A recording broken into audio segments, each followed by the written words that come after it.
matata. What a wonderful phrase. Hakuna matata. Ain't no pat. Oh, my bad. I'm sorry. Go ahead.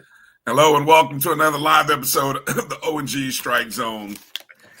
Bryan Fulford, King Simba, Kelvin Rozier, and Marcus Green.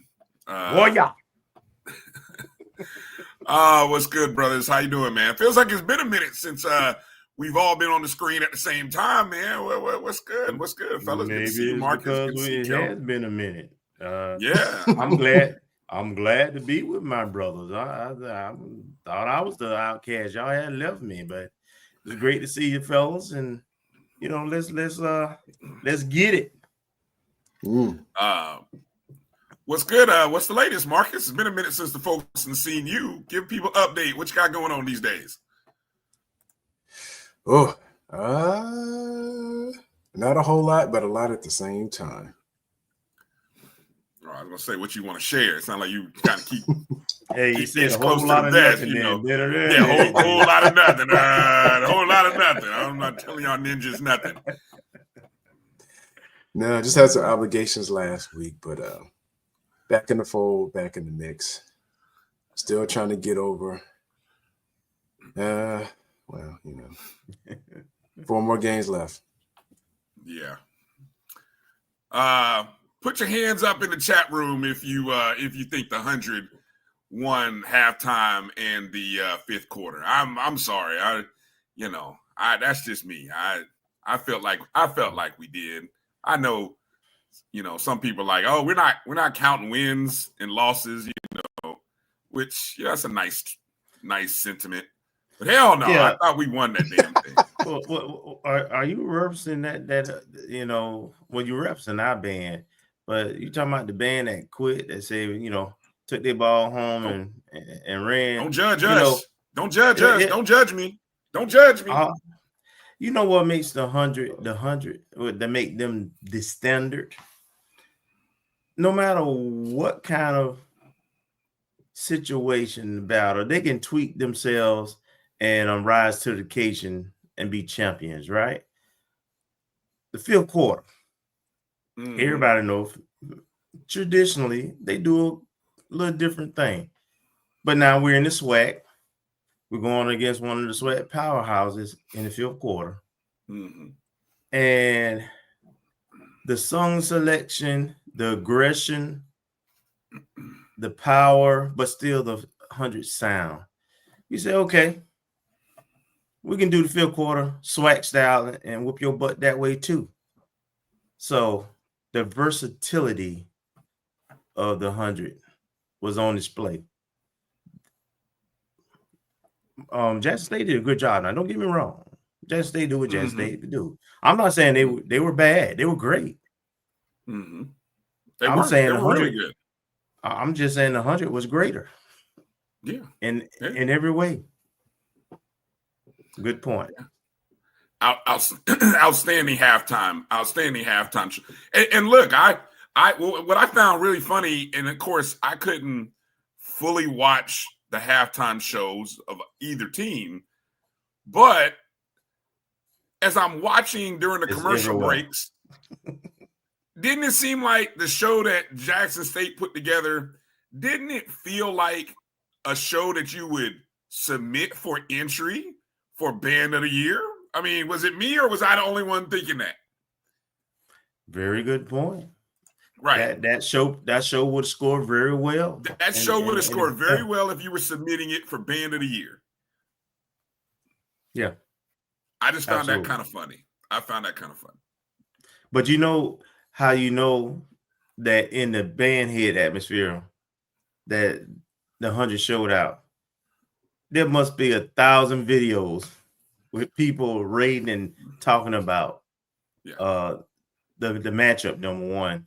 And of course, it being the Boone going against the Boone, you're gonna get extra eyes anyway, because the Boone, from a media standpoint, with band heads, they get a lot of eyes. But the fact that you got all these different podcasters who do nothing but that, and they got all these breakdowns, and they going absolutely nuts. And when they reviewing these things, and particularly the 100, man, and saying how I've seen a lot of them. I don't typically watch a whole bunch of those, but I've seen so many. It was so many on YouTube and in the different social media spaces that I watched pretty much all of them, and it's been unanimous. They brought that smoke. Yeah. Well, sometimes that's all we can leave with, CB. All we got right now is our petty and our 100. That's all we got right now. Doom, doom, doom, doom, doom, doom. I love the petty too. Exactly. I can appreciate a little petty every now and then, Charles. Exactly. Yeah. Bull said who didn't do a dance routine? J State did do a dance routine. Yeah. That's well, no, I mean, look, they let the J Sets do the dance routine, which is what they should do. Let that's what folks want to see. Let them, that's not what they're known for anyway. And then technically, because they're the visiting team, they have a different time. Yeah, they have a different amount of time. They're only supposed to do 7.5 minutes, I think. But almost every band. But again, it was a theme show. It was a theme show dedicated to Whitney Houston, wasn't it? Whitney Houston. I mean, come on, man. I mean, come on. But you're not going to submit that for the band of the year. And band of the year, please don't judge that. Please don't judge that performance. Don't judge it. Don't judge it. As good as it was, don't judge it. We don't want to offend. We don't want y'all to offend anybody. Anyway. All right. Well, that's right. That's pretty good. That's pretty good. Yeah, they're gonna be in your DMs, man. That's all right. Come on in. Come on into the DMs. It don't matter. I'm over it all. Between everything. Look, I'm a rant here for a second, and I'm sorry. I'm gonna take a personal privilege here. Between everything that FAMU does is not good right now. We complaining about everything. We complain, the water ain't cold enough. The ice is too hot. This coach ain't doing this. This team looks like this. I mean, man, look, I love us to death. But man, we're so hurt and broken right now because of this daggone football season, and it's bleeding into everything. It's bleeding into everything we do. So I'm just, come on in. You want to come in the DMs? It's open. It's there. Come on. It don't matter. I'm so busy at work and everything else going on. I probably won't see it until about 2 days later. It's all good. But anyway, we'll get right. Good show, by the way. Hey, got to give a shout out to Keith, Mr. Campbell, Tashay, you, Kelvin. You guys did a great job on the Monday night review. Really enjoyed it. I can tell it was one of those shows that people had things to get off their chest because y'all went long, man. I was 2 hours. I almost thought about joining y'all, but by the time my practice ended, I was like, I wonder if I should join the show. They still going. I said, nah. So I mean, I was able to enjoy almost a whole nother hour after my practice ended around 8:00, 8:10. So good stuff. But yeah, we got a lot of stuff to talk about on tonight's show. Again, I feel like we're still into that sports equinox of just all kinds of stuff going on. The start of the basketball season kicked off on Monday night, kicked us in the teeth a little bit, but we will rebound. We've got bowling's in action, tennis is in action, softball's in action. Volleyball's in action, football's in. I mean, it's the real bleed over of everything that's happening right now. So many sports to talk about. We'll try to get to it all. We got a good guest lineup coming up tonight. Bottom of the hour coming up. We've got Dennis Driscoll coming in to join us for the making his second appearance. Of course, Dennis is the associate athletic director of branding and technology. Old school terminology might say SID. This, old school definition, that's what you call it. So Dennis is coming in at the bottom of the hour. Also, at the top of hour 2, Maya Ellison returning to the show. She is, of course, a 2-time Emmy Award-winning journalist, a FAMU grad, coming in as now she is an anchor in Little Rock, Arkansas. I think the channel is THV11 in Arkansas, Little Rock. And, of course, the Rattlers are coming to Pine Bluff, which I think, looking at the map, is maybe about 30 minutes south. We'll find out from Maya. Find out if she's going to actually get a chance to come down to the game. So she is doing her thing out there in Little Rock, Arkansas. And then at the bottom of hour 2, making her second appearance on the Black College Sports Network this week, none other than LivForHoops, Liv Antilla coming on. If you missed Liv's HBCU breakdown on our show on Sunday night, I would highly recommend you go back and check it out. I did clip it. It's on the My JDN Online YouTube page. But I mean, she gave a great breakdown on Division I, Division II, NAIA, men and women's HBCU basketball. Great conversation. If you're looking to try to catch up like you've been away, nobody catches you up like Liv. But Liv's going to give us some specified contacts, and, she's going to break down a little bit of the FAMU men and women's season, and then maybe some things in the swag. It's like Mr. Robinson's Neighborhood. Is there a guest at the door? There's a guest at the door. I wonder who can it be? Loaded show tonight. Folks blowing Kelvin up already, huh? It's a coach. So it's a coach. Coach is already calling. Somebody coaches. Let's see. I saw Area post something about softball. They won today. Yeah. Another good win for softball. 11-2. Dominant win. I outside of the I hadn't heard anything about the other one, but Hollow's saying it's the opposite. Uh-oh. That we lost? No, he was talking about. I asked about the FSU game because he's talking about the salt. Yeah. We won all the rest of them. So yeah. I mean, that was and we got a new signee or a new commit for softball, right? Mm-hmm. Yeah, that just dropped today.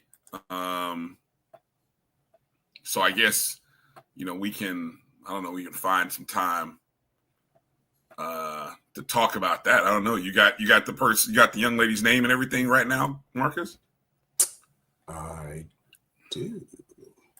But I don't want to preclude any. I don't want to. You want what?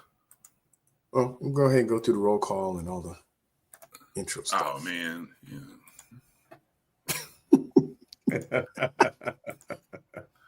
Look, that's why I put the chat. Look, we're so far into the show, I don't even know where to start. I can go back and maybe get the first few because I don't know where I started and kicked on the chat. I think Miak Fan was the first one to jump in there. I wonder who that is.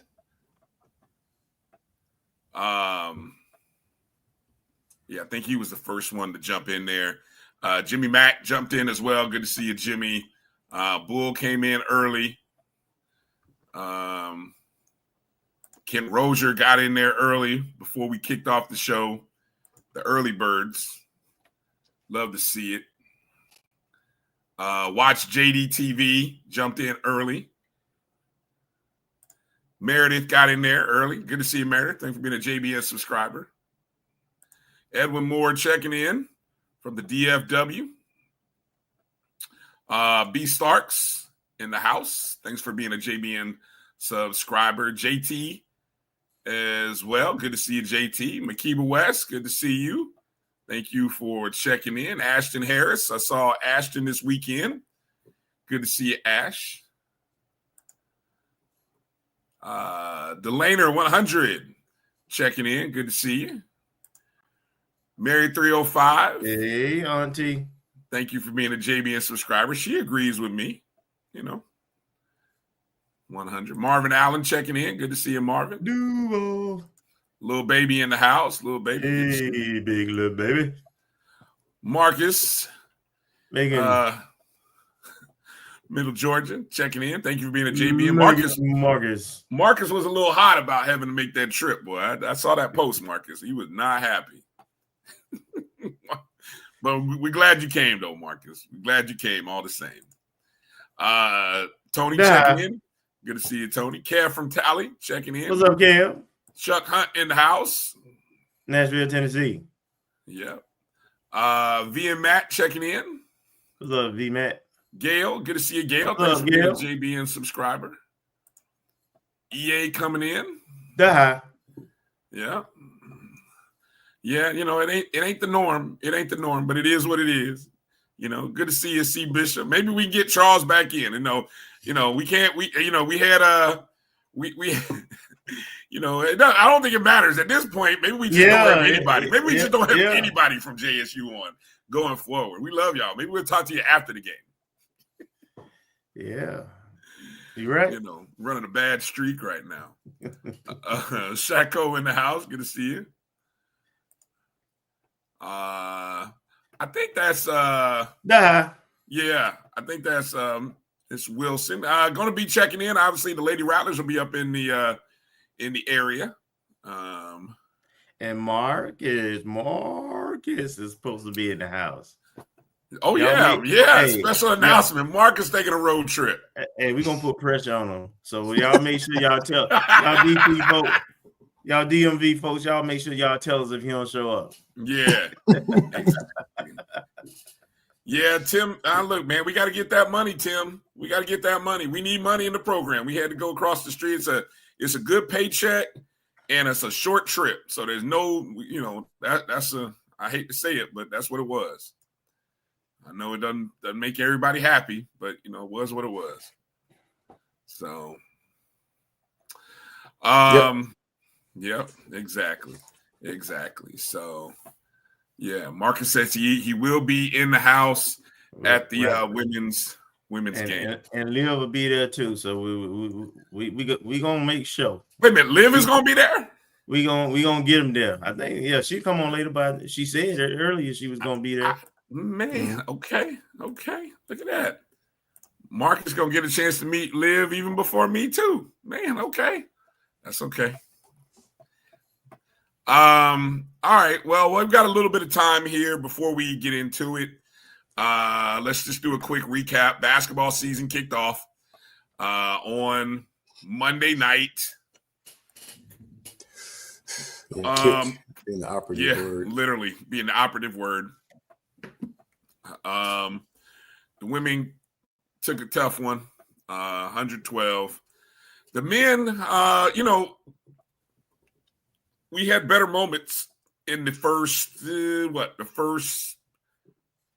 TV timeouts of that game. I mean, at one point we were up 11-5, I think, early in that game.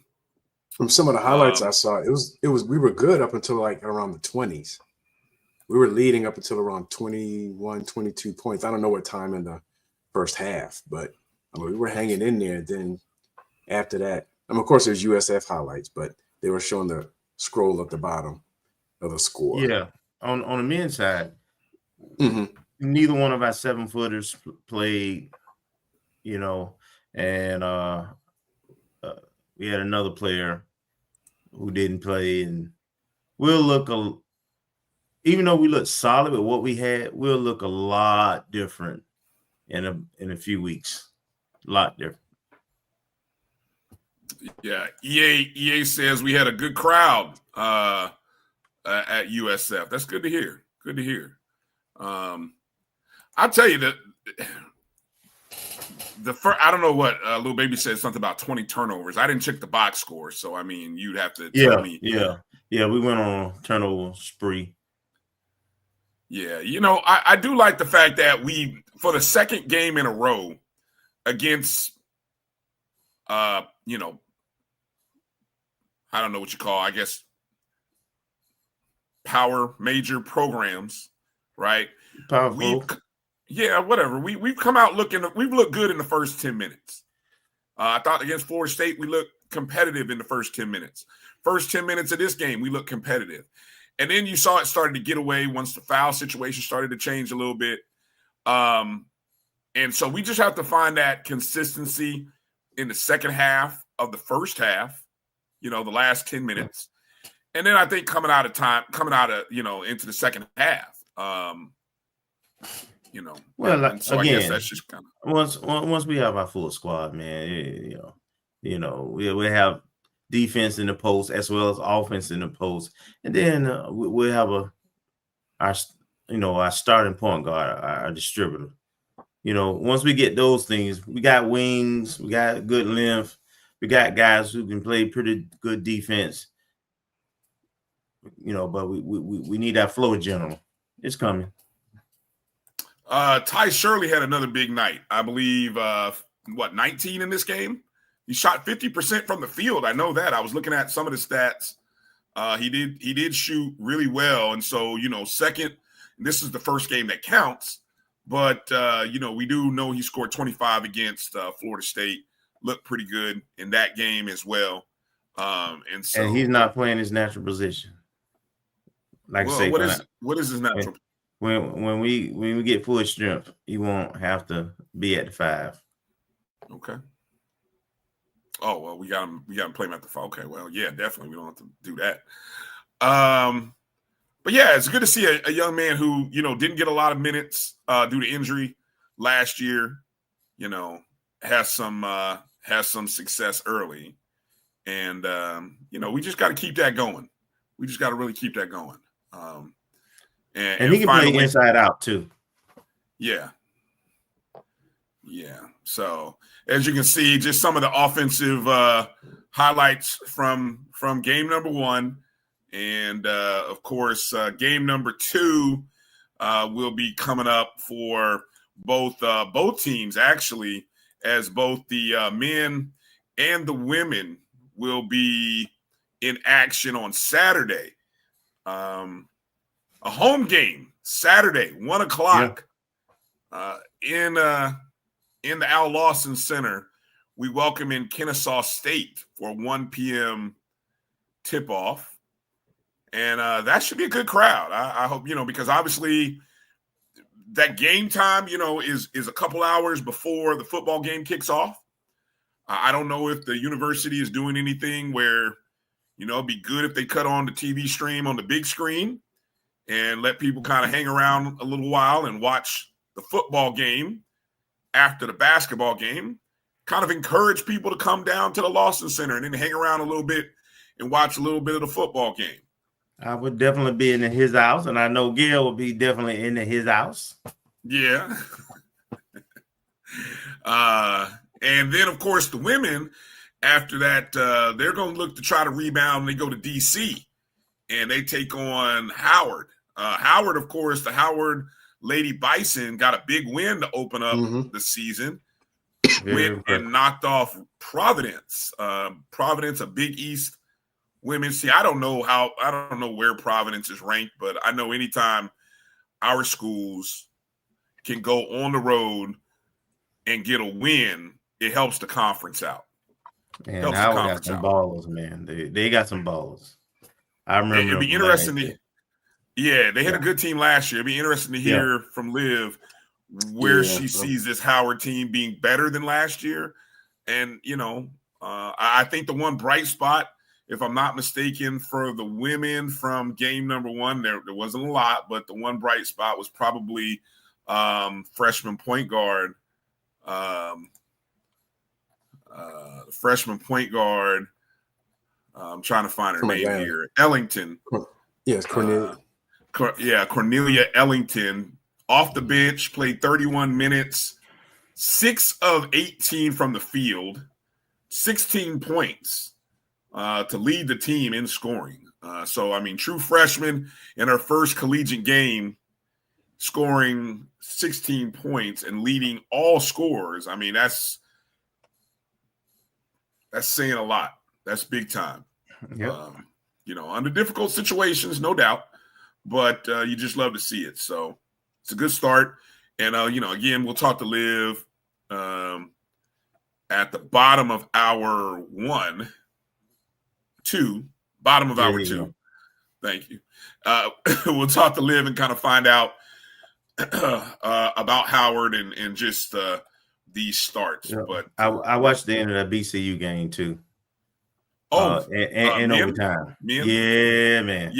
Yeah. They should have won. You know, the referees get involved at some point.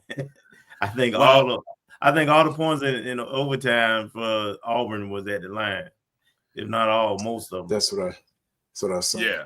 If you caught the show on Sunday night, Liv told us to pay attention to that Bethune-Cookman game over Auburn, and sure enough, she was dead on about that. And I think they lost in overtime by 5, 95-90.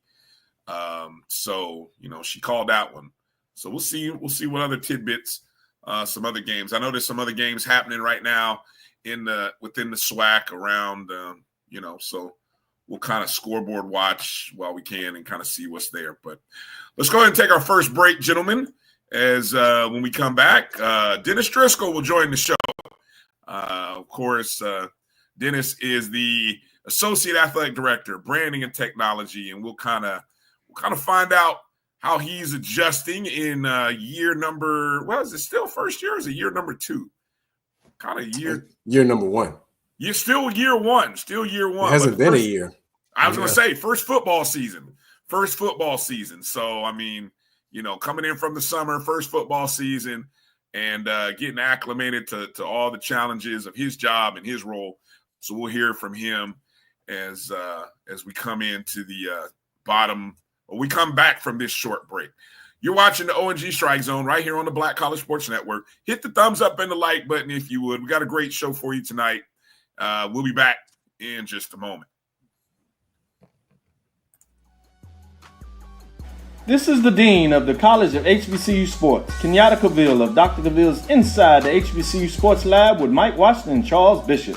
Come mix it up in the lab where the course lecture is in session every Tuesday from 6 o'clock p.m. Central Standard Time on Facebook Live, YouTube Spreaker, or the BCSN app, as we discuss all things about the HBCU sports culture, including exploring the week that was in the sporting HBCU diaspora, as well as the upcoming week of HBCU sports. With me, the Dean, the College of HBCU Sports, on Dr. Cavill's Inside the HBCU Sports Lab with Mike Washington and Charles Bishop. Course lecture dismissed.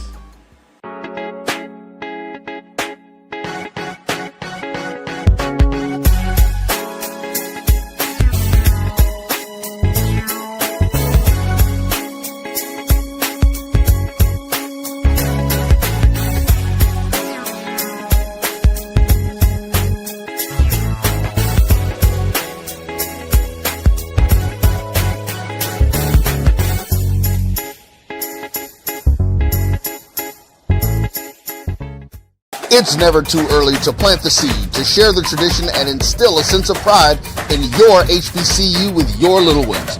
HBCU Pride and Joy Children's Boutique helps you share your school spirit with a wide selection of adorable kids apparel and accessories officially licensed from your favorite HBCU. Visit hbcupridejoy.com and follow us on all social media at HBCU Pride Joy on Facebook and Twitter. For over 30 years, HBCU Image has been more than just an apparel store. We've been a movement, a statement, a legacy. We celebrate the pride, the purpose, and the culture that make historically black colleges and universities legendary. Whether you're a student or a lifelong supporter, our gear lets you wear your HBCU story with confidence and style. Because when you wear HBCU Image, you're not just wearing clothes. You're wearing culture. You're wearing pride. You're wearing purpose. HBCU. Football fans, the Cricket Celebration Bowl is celebrating 10 years of crowning an HBCU national champion. A champion will rise at Mercedes-Benz Stadium on December 13th as the MEAC and SWAC champions clash in Atlanta. Join us for championship football, interactive fan experiences, and iconic marching bands. It's an HBCU family reunion that you don't want to miss. See who will be crowned the next HBCU national champion. For event and ticket information, visit thecelebrationbowl.com.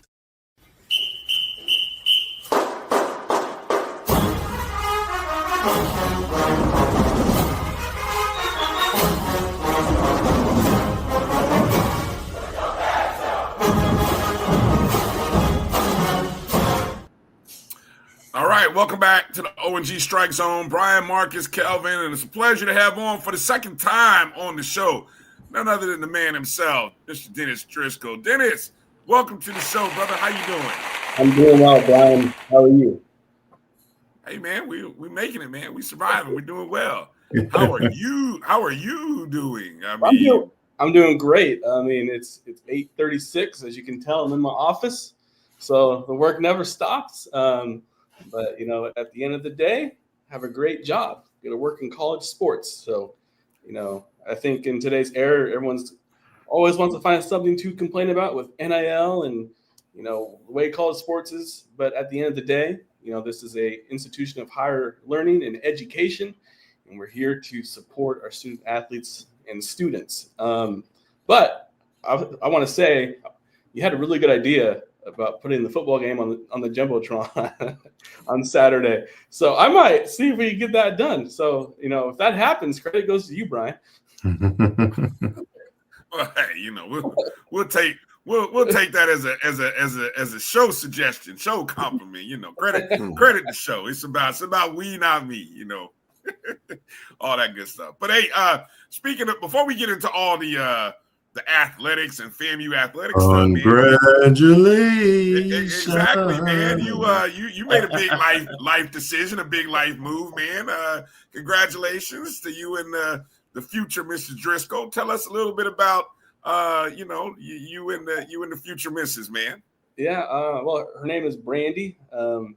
She's from Birmingham. I met her when I was at Alabama State, and it was literally, I want to say it was love at first sight, but it was our first date was on at Topgolf, and that's how we literally kicked off our relationship. And we've been together for a little bit over a year, about 15 months. Wow.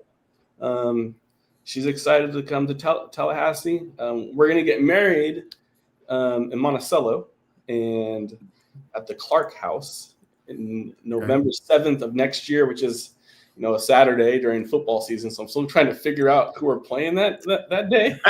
Dennis, Dennis, how can you Dennis, how can you get married during the football season, Dennis? So she knows what goes into this job. And she knows once she's marrying into this, so she knows for the rest of our life that she's gonna have to plan everything around my job or everything that goes with that. So she said, what, the one thing I want is a fall wedding.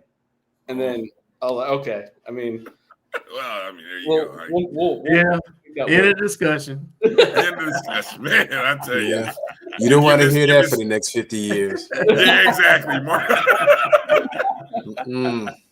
All right. I'm gonna take notes though on that Topgolf suggestion. I took that down as a note. Take them to Topgolf, and maybe one day they'll marry you. I got that. I hope maybe it works out. I don't know if it works out like that exactly, but I'll take that. I'll take that note. Take that note down. Good stuff. Go ahead, Kelvin. Let's talk about all the sports are going on right now. You got bowling, you got fall, softball, baseball, you got football, basketball, men's and women. I think tennis just finishing up, golf just finished up their fall schedule.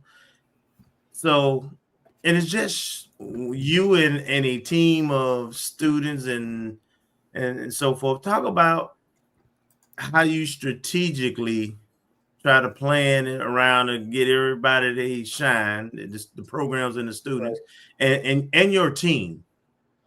So we have a team of 20 students. They're every major possible on this campus, but we don't discriminate against what their major is. If they're criminal justice, if they want to work for a team or be involved in the program, we'll definitely let them do that. So about 20 kids, and they're assigned to each sport. So for example, if we have someone that really likes track and field or cross country, and that's a sport they want to work with, then we assign them with that team. And we're still going through that process as well. This fall has been kind of a point where, okay, we have a group of solid students that start, and then we go through the fall.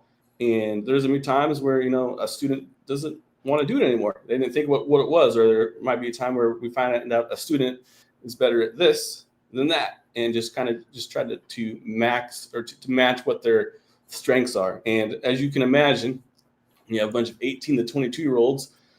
What do you think they all want to do? Football? Mm-hmm. Well, that too, but they want to work in social media. So we're really heavy on social media and photographers. The traditional SID role, have a couple of kids that I'm working with that, and in that aspect, I do a lot of hands-on training. I have a student named Isabella Lewis. She's been doing stuff with volleyball, and I'm slowly getting her trained in that so she can do more sports later in the spring and maybe even next year as well, and just kind of start at the beginning, teach them the basics, who, what, where, why, and how when it comes to writing, and just introduce them to a part of college sports that maybe not a lot of people know or have experience with. And that's when it goes back to that, we are a place of higher ed. I feel like my role is to teach and develop these young rattlers to graduate and become adult rattlers and get a job when they leave Tallahassee. And that's been my philosophy wherever I've worked at. And I do have a little SID tree out there. Like if you were to put that, you would see kids that work in pro sports, college sports. Some have gone on to be teachers and went into other different realms as well. But at the end of the day, that's what I want to do, is just make sure that I'm here for the students and provide them with opportunities to, get that job. And FAMU, the brand is strong as ever. People want to hire FAMU students when they graduate, and we are an NCAA Division I program. So that's just you can definitely learn and get that job, man. Mm-hmm. Okay. Marcus? Go ahead, Marcus. Actually, I have a double question. But first and foremost, welcome, Dennis, for coming on the show. I think I might have missed the last time you came on. I guess the first thing I want to ask, what was the most challenging aspect of when you first took the job in the first couple months? And then the second, based on your title, how much interaction, and Kelvin, you might have to help me, I believe it's Miss Robinson. Is it Miss Robinson that we had on a couple of years ago as it relates to branding and doing things like that? I don't know how closely your roles overlap in terms of marketing, branding, and some of the things that the paraphernalia and items that are available for purchase. So the first part, the most challenging aspect was that you're in a new place, a new location, a new way of doing things, and just kind of figuring out what the family way is. Each institution operates differently. So just kind of finding out what that is. And for me, I always struggle with, and I get there, but how do I pay bills? That process. And I've been able to figure that out. And then just I would say, knowing what I had from a talent level with the current students that we have, and then in May we had a lot of students graduate and move on to different opportunities. So I had to kind of re-recruit a bunch of kids, and we have veterans that are back. It's a small group, about 4 to 5, and then 15 kids that are newcomers. So trying to mesh them together. And what we've had is student leaders that have come from that veteran group, and they're able to take the lead on some aspects as well. And the second part of your question about branding, Yes, and Kelvin, you may have to help me with the name. I don't know if it's Miss Robinson or Miss No, Thompson. it was Sabrina Thompson you were talking about. Miss Thompson. Yes, I'm sorry, I had the wrong name. Yeah, I don't know how with the title that you have, Senior Associate AD for Brand Advancement, and I guess she's in the role where she's I don't know exactly. She works out of the foundation, and she was overseeing the CSC, the licensing stuff for the university, but athletics too. So I would say the brand advancement title, it oversees comms and logos and marks and make sure that they're used the right way. So one thing I always do, and I want to make sure we get our right logos out there. And I would say one thing that it's been interesting is to see, like with the rattler head, the tongue, one that we're supposed to be using right now is the darker green, and there's also the light green one out there, and then also the bald rattler head as well. That's we're not supposed to. And just get eyes on what we're putting out there, and make sure that there's processes in place that just those small things that we don't miss on, because okay, the Midwest, and I always look at the logos that the Buffs had, or Nebraska, or the Broncos, and they've developed what their new logos are now, and in their new fonts. And I see that people still use that stuff to this day. They just don't know any better. So I just want to make sure with the rattler head and we use the right marks to just so it's consistent, and that the branding's right, and just put it in the public's head that, and it takes time. It's going to take a while, but this is the way we're supposed to look and why. Mm-hmm. And when it comes to the other side of campus, we send them the stuff, and we make sure that's trademarked and it has the right aspects of it. And that's really my relationship with licensing as of now. Right now, my job is very heavy on the sports information part, and I would say it probably takes up 80% of my time, and then social media and logos and branding probably takes up the other part of it as well. Okay. All right. Well, thank you. You're welcome. Dennis, you have, obviously this is the first FAMU football season that you've had a chance to go through, but you're not a stranger to SWAC football. Having been at Alabama State, having been at Jackson State, two of our Eastern Division rivals. What's this football season been like for you, kind of being in the lead role as it relates to the communications department? It's been, man, I got so many words I can use to describe it, but it's been fun. It's been challenging. It's been enlightening. I always knew that FAMU fans are educated and they know what they're talking about. And I would say that the greatest experience so far was to see homecoming. Like, I've heard about Perry Street, but I saw Perry Street for the first time after the game, walking down. I was like, oh my goodness. Like I was like, my God, I felt like it was Mardi Gras. Yeah, but that really was awesome to see, because I would put that homecoming or our homecoming up against any SWAC school. I've done Jackson State, as you mentioned, Alabama State. I've been to other homecomings as well, and it was crazy, but fun. And when it comes to our football program, like, I've always known that FAMU cares, and that's been evident of this past year. Very passionate fan base, and it shows. Very vocal, very proud, and that's what you want to see is someone who works in the athletic department is you want to see the support on a daily basis, on a weekly basis, see what's going on social media and out in the community. And I would put FAMU against anyone.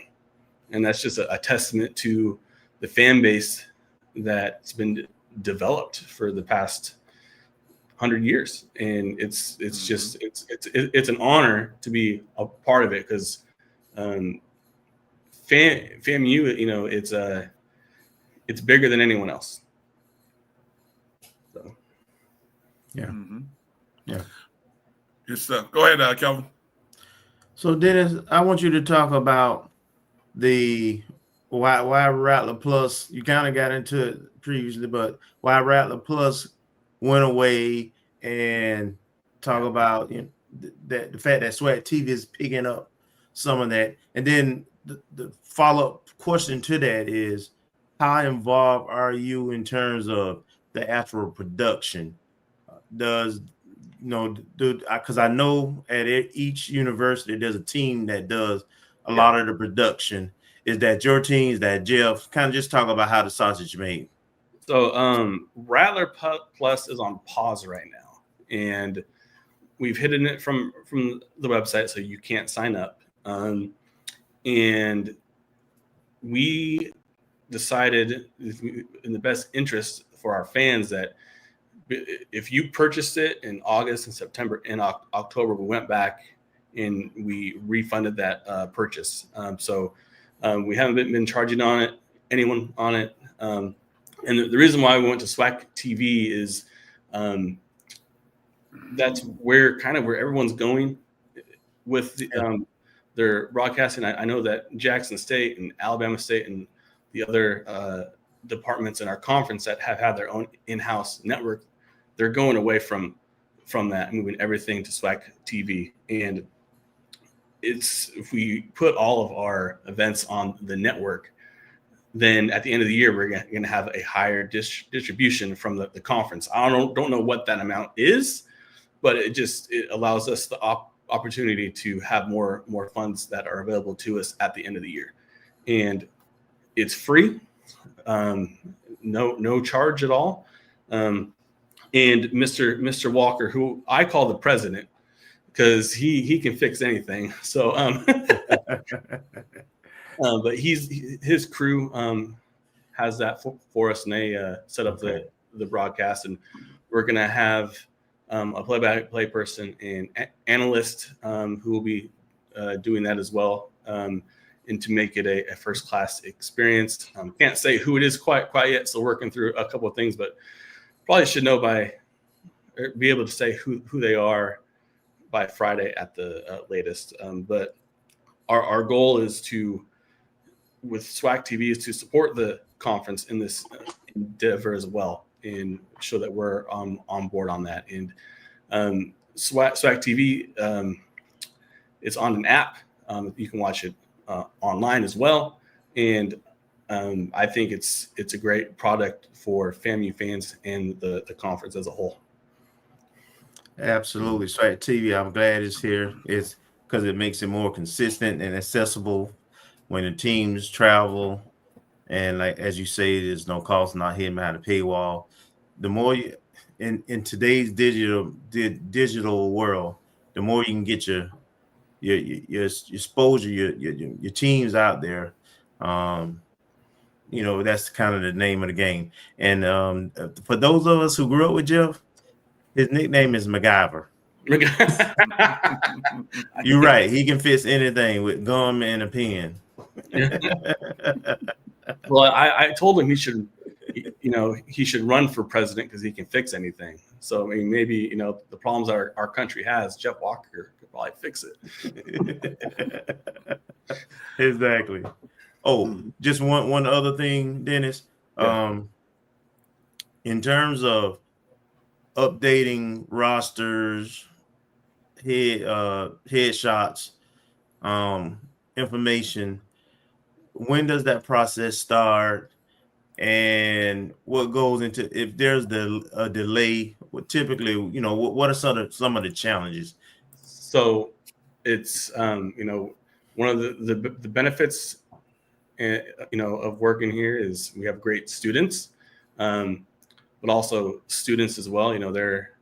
They have classes and they have other duties as well. So I rely on them to do our photo shoots and to help with that aspect. They're very talented with that. It takes time for that process to happen. Sometimes teams want to do their photos in a jersey that hasn't quite come in yet because it's in the new jersey and they want to show it on the website.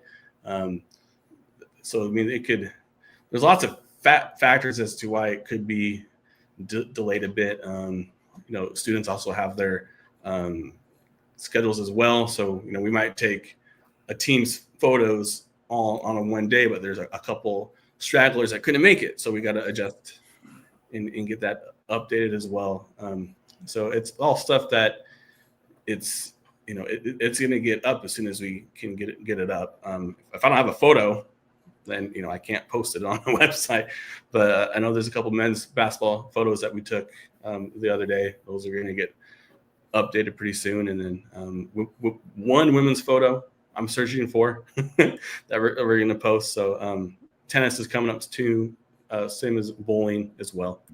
So all the winter sports are going to be done soon. We did softball media day a couple weeks ago. They're taking their headshots next week as well. Baseball's up next. Making sure they get through that pipeline. And it's students that we rely on to start the process, and then make, as you say, that's how the sausage is made from beginning to end. Okay, thank you. You're welcome. And Dennis, I wanted to follow up on the question that Kelvin asked a couple minutes ago as it relates to, I guess, the SWAC TV broadcasts. And I guess my question, and I don't know if it's beyond your purview, but I happened to watch when FAMU was playing Grambling out at Grambling, and they had some young ladies actually giving play-by-play, and I don't know if I would call it analysis, but they were giving the play-by-play as best they could. I don't believe they're former volleyball players, at least by the discussion. But I didn't know if some of the other Olympic sports, if there's anything in the works to have some type of play-by-play or analyst or even some commentary, because I know on the volleyball game it's more or less a live shot. So, and I don't know what other sports will be covered under the SWAC TV auspices. I mean, will we be looking at baseball and softball? I don't know if we have all the physical capabilities to get those sports that aren't inside of an arena. Right. So it's going to be all sports. And volleyball was, that was I don't want to say it was the guinea pig, but we just wanted to make sure that we been able to get the broadcast up. That was the first time that we did it. So unfortunately, I would rather have a broadcast that doesn't have a play-by-play person or analyst instead of having one that has that, but it's annoying to listen to because they don't know what they're talking about. And I know this aspect, this is a place of higher ed, but we also, I know talking to the conference office, like they want that product to be as professional as possible. Absolutely. And it's I would say it's, we're starting small and we're going to just continue to get better and add different elements with it. We're going to be able to sell our own ads on the network as well. And that could be a place too that we can generate revenue too. So start small and then just make it better over time. Okay. Is there any thought or any consideration, either working with Vaughn or someone else, to seek out perhaps former high school athletes in a given sport who may want to provide some of that analysis as a play-by-play or analyst during the game? Say if someone is not going to play volleyball after high school, but she happens to matriculate at FAMU and say she's in SBI, would there be an opportunity for her, or would there be any outreach from either athletics or the School of Journalism to pull those people in to fill in that role if it's so desired? Yeah, I mean, there's always an opportunity there. Had minor discussions with that. I'd say initially the interns that we wanted to pull in were graphics and social media. So in my initial call for people to come, I didn't include broadcast because at that time I wasn't at the forefront of my mind. But yeah, I mean, if anyone wants to learn how to or try to broadcast, are more than open to that. I would compare it to our public address announcer that we used for volleyball this year and that we're going to use for men's and women's basketball. His name is Wesley, and he's a student, and he's fantastic. Does a good job. He does a real good job. So that's the type of quality that we're looking for. You know, I don't want to poke fun at Valley, but I'll poke fun at Valley. A couple of years ago, you know, they had a gentleman on there, and their broadcast went kind of viral because they were country. Cletus and Uncle Ruckus. So yes, like low. You know, Go ahead, say it. I don't think that is what we want at FAMU. So you're right. You're right about that. So that's kind of what my thoughts are on that. You know, it's Okay. Starting small. And so is everyone in the conference too. Like, this is new for everyone. So you're going to slowly see us and then other SWAC schools just get better with using SWAC TV and maximizing what it can do for the conference and for each institution as well. Okay. Thank you. Who was it? We were talking about that on another show, that after that viral moment from Valley, instead of just like feeding on to that and just letting that thing ride, they put their next couple of broadcasts behind a paywall. And it was just kind of like, I was like, y'all, you know, you had all these eyes coming in watching, and then all of a sudden you thought that people wanted to watch more Valley sports, so you put it behind a paywall. Just like totally missed the mark there. It was like, no one wants to watch Valley sports. We're watching because of the commentators. We want to hear the nonsense. We don't want to watch the action. But anyway, you know, they totally missed the mark on that. They certainly did. All right, couple of questions here before we get you out of here, Dennis. Let me see.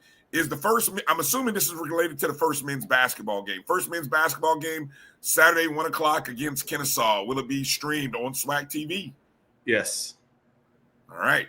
All basketball games are going to be, unless ESPN picks it up, everything's going to be on SWAC TV. So bookmark that on your computer. That's where it's going to live. Exactly. Now, and I will say this. The beautiful thing about SWAC TV, most TVs are smart TVs.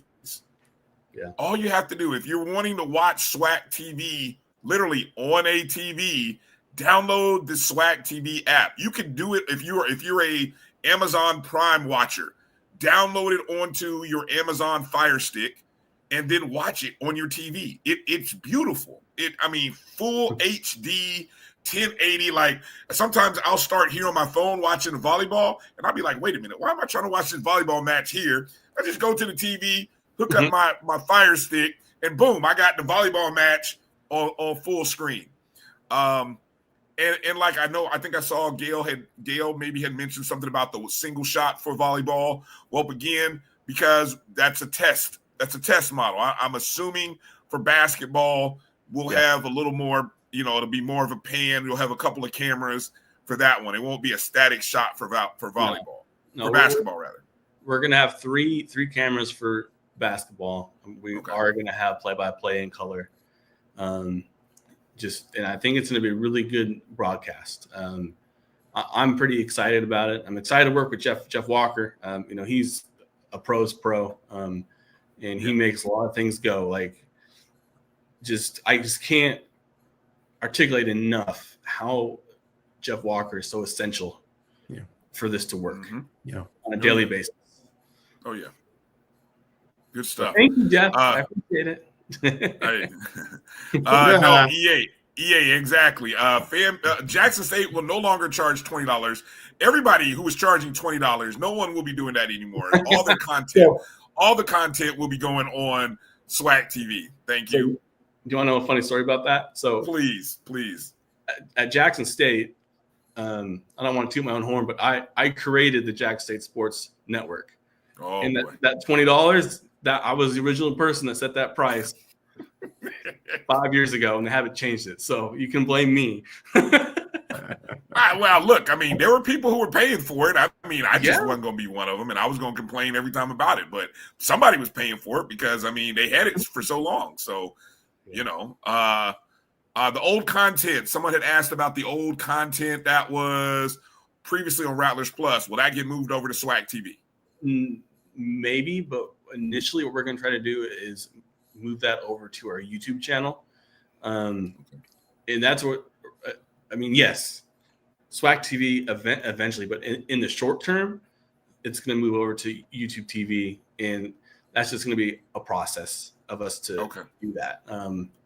Probably not in the middle of this season, but as we get towards the end of football and then summer intern project. Yeah, that's definitely someone wants to get class credit. They can definitely come and talk to me about that. So. I noticed, speaking of the YouTube channel, we've seen a few bowling and some other live events streaming. I caught it this past weekend. With the decision to do it on YouTube versus Swag TV was what, or how did that all play out? Just that's kind of a niche thing for bowling. I've seen that at other schools too, that they either go Facebook Live or they go to YouTube.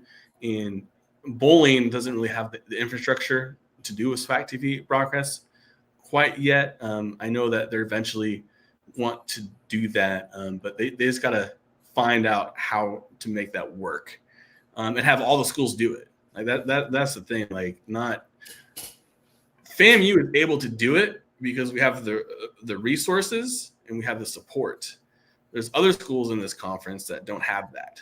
So I would say that's, as we navigate that, you'll see more of that. No, we're not going to have look, you guys got so spoiled with having Swag games on YouTube. Y'all want a chat room so you can chat. No, when you watch an ACC basketball game. Give the people what they want. Give the people what they want. No. This is not an ACC basketball game. You want a chat room so you can bring smack talk during the game. Oh, that's funny. Good stuff. Or a help coach. Yeah, exactly. You want to be able to help the coaching out during the game. That's what y'all really want to do. Last thing, I saw somebody post a comment where it had to do with coaches shows. This was a year where we didn't see a Coach Cozy show. But the question, will we see anything basketball related in terms of coaches shows with Coach Ward or Coach Gordon? Any plans? Working through that with that. Coach Ward wants to do a show. Okay. Coach Gordon wants to do his show. Just working through that process right now. My guess it probably wouldn't be until conference play starts, just because the non-conference portion of our schedule is crazy. They're going to be living in a suitcase for the next 2 months. But once conference play starts, we're going to be on more of a routine to do that. And I know I heard from Rattler Nation, they were not pleased that Coach Coley didn't have a show this past fall. Just weren't able to make that happen. I apologize. I'll take the L on that. But definitely hoops is something that we're working through right now to make sure we can get that to happen. I mean, this is a big year for our basketball teams. I call him Coach Heisman.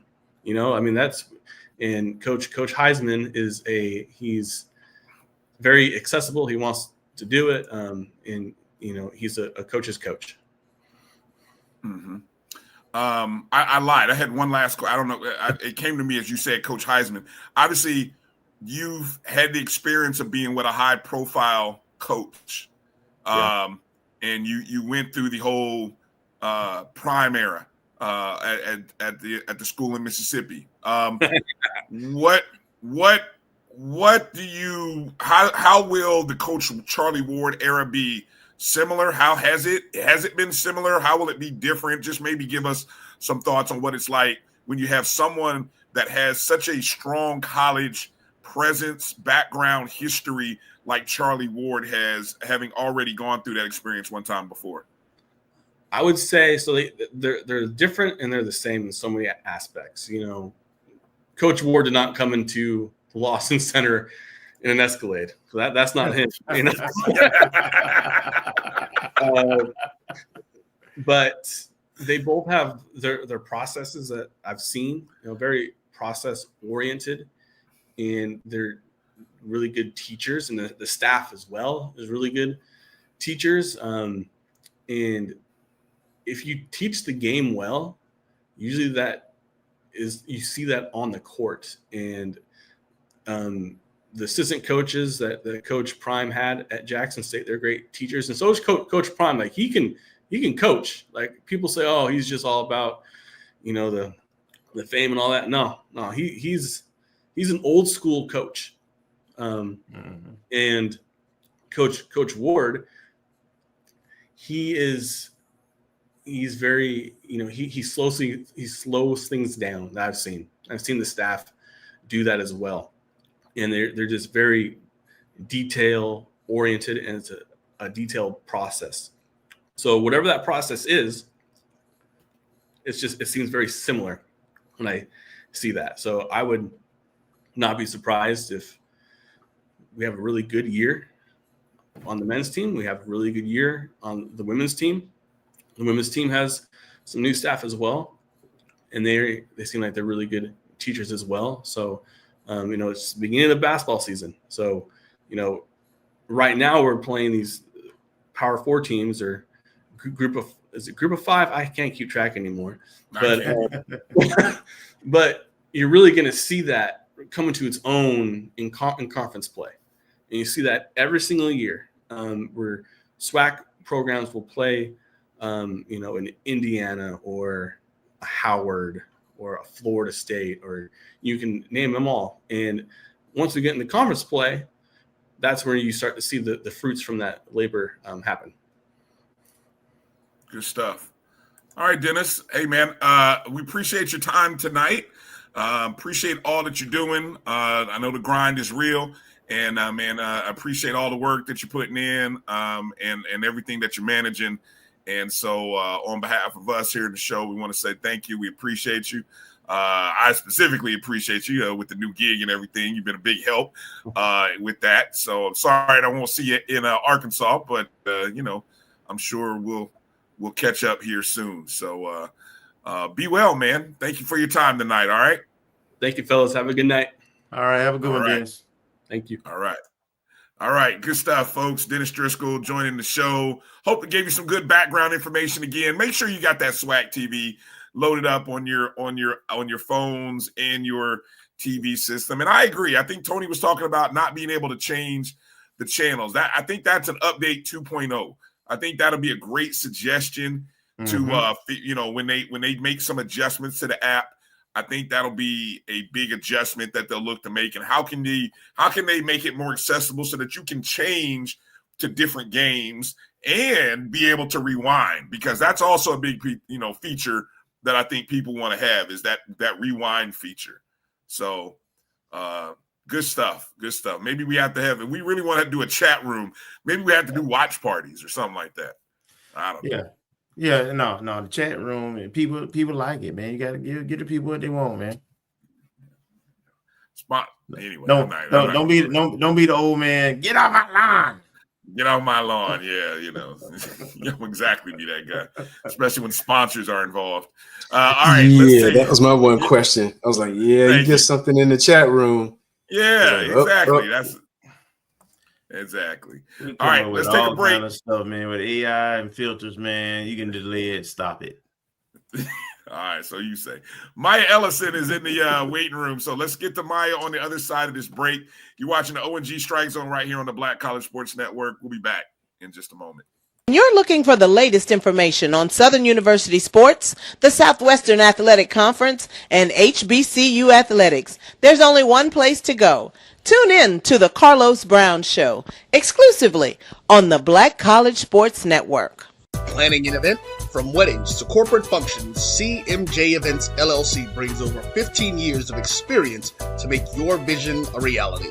Based in Metro Atlanta and serving statewide, even internationally, we provide versatile event planning and authentic catering cuisines tailored to your needs. Whether it's pre-game meals for student athletes, fundraisers, weddings, corporate functions, CMJ Events LLC is your one-stop solution for exceptional service and unforgettable food. Our diverse culinary heritage means we cater to all cultural taste, dietary needs, and food restrictions, making every meal uniquely yours.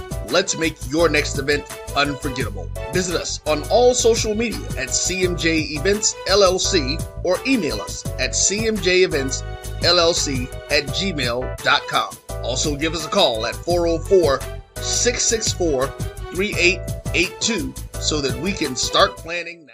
College football fans, a champion will rise in Atlanta on December 13th. MEAC champion, SWAC champion, the 10th Cricket Celebration Bowl, crowning an HBCU national champion. For event and ticket information, visit thecelebrationbowl.com. Since 2002, Empowerment Resources, Inc., a nonprofit organization, has empowered more than 1,500 youth and adults in Duval and surrounding counties. Through its programs, Journey into Womanhood, Girls Mentoring, Life Skills for Teens, and parenting education coaching. To get involved with programs, volunteer, or donate, visit www.empowermentresourcesinc.org. Follow us on social media, facebook.com/empowerment.resources and instagram.com/empowermentJAX. For over 30 years, HBCU Image has been more than just an apparel store. We've been a movement, a statement, a legacy. We celebrate the pride, the purpose, and the culture that make historically black colleges and universities legendary. HBCU Image, a Kenny T's company. ESPN Events presents Red Lobster Band of the Year. Returning to Atlanta on December 12th, 4 bands will qualify for the big stage, where 2 national champions will be crowned. Follow us for rankings updates throughout the season, and join us on December 12th. For event and ticket information, visit bandoftheyear.com.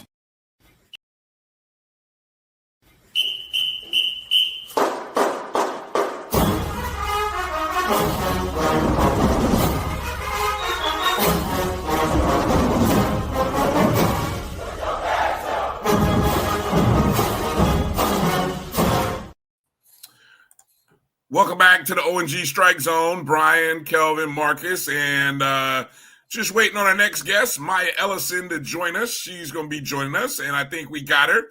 Let's get ready to bring Maya on the show. Joining us right now from Little Rock, Arkansas, THV 11's own Maya Ellison.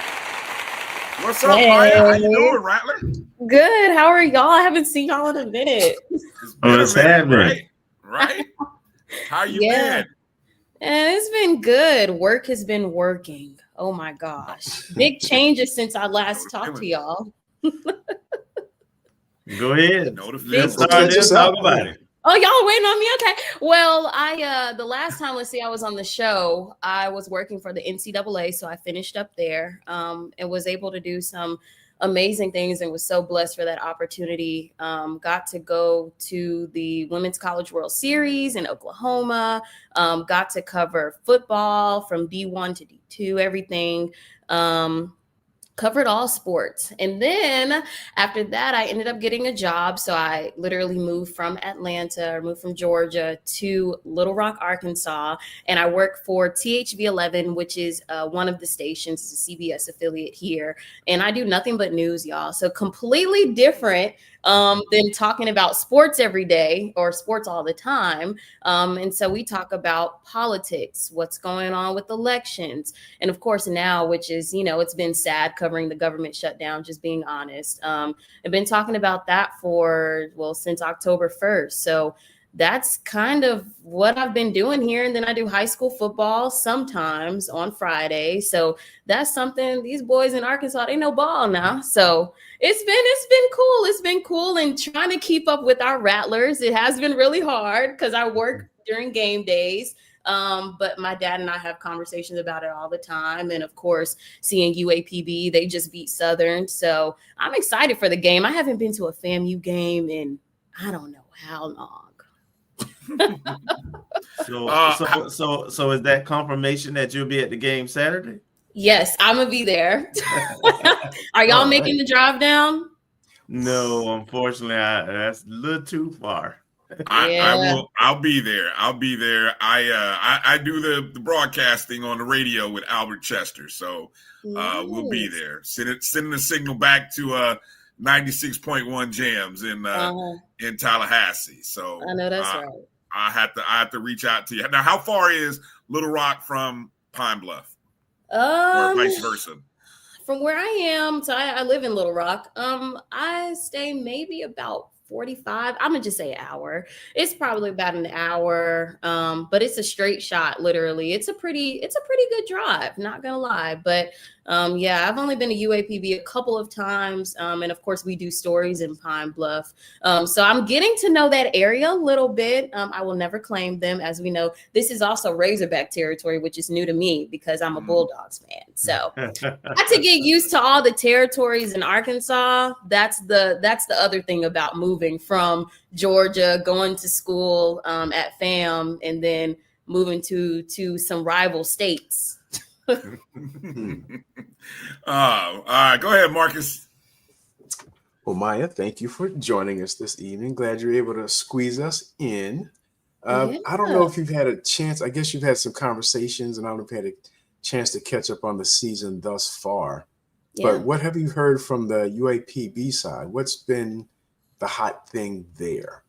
Yeah, I mean, one thing I wish that we would do more, and just being transparent, is talk more about UAPB and their football team. I have, of course, some coworkers who went to UAPB, and so we have conversations like that all the time. And I think their win against Southern was pretty good. I think, they were, from the conversations that I've heard, people are excited about that. They haven't had the greatest season. We're kind of on the same playing field. If I was looking at some stats before I joined y'all, and we're honestly kind of about the same, where we're averaging 345 yards per game for FAMU, and UAPB is doing wrote down 340.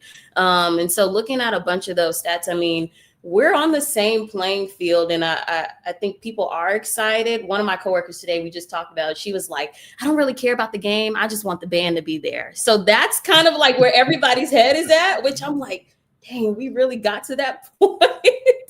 And like my dad and I had conversations. He's been going to a lot of the games, so we catch up on that. And he tells me, FAMU is just falling short in areas like discipline and consistency. You know what I'm saying? Like dropping passes and all of those things. That I play tennis, so I call those unforced errors, right? And so we're making those errors, and we're doing those things. And a lot of people are asking, what are we going to do when we play Pine Bluff? Because we only have about 3 games left, I think, right? 3 games left in the season. And after Pine Bluff, after Pine Bluff, and they're all on the road too. So we have no more opportunities to play at home, which I feel like this is crazy, because the last time we talked, we were talking about a game that it was our last game that we played at home. So we're kind of back in that same position where we're on the road again.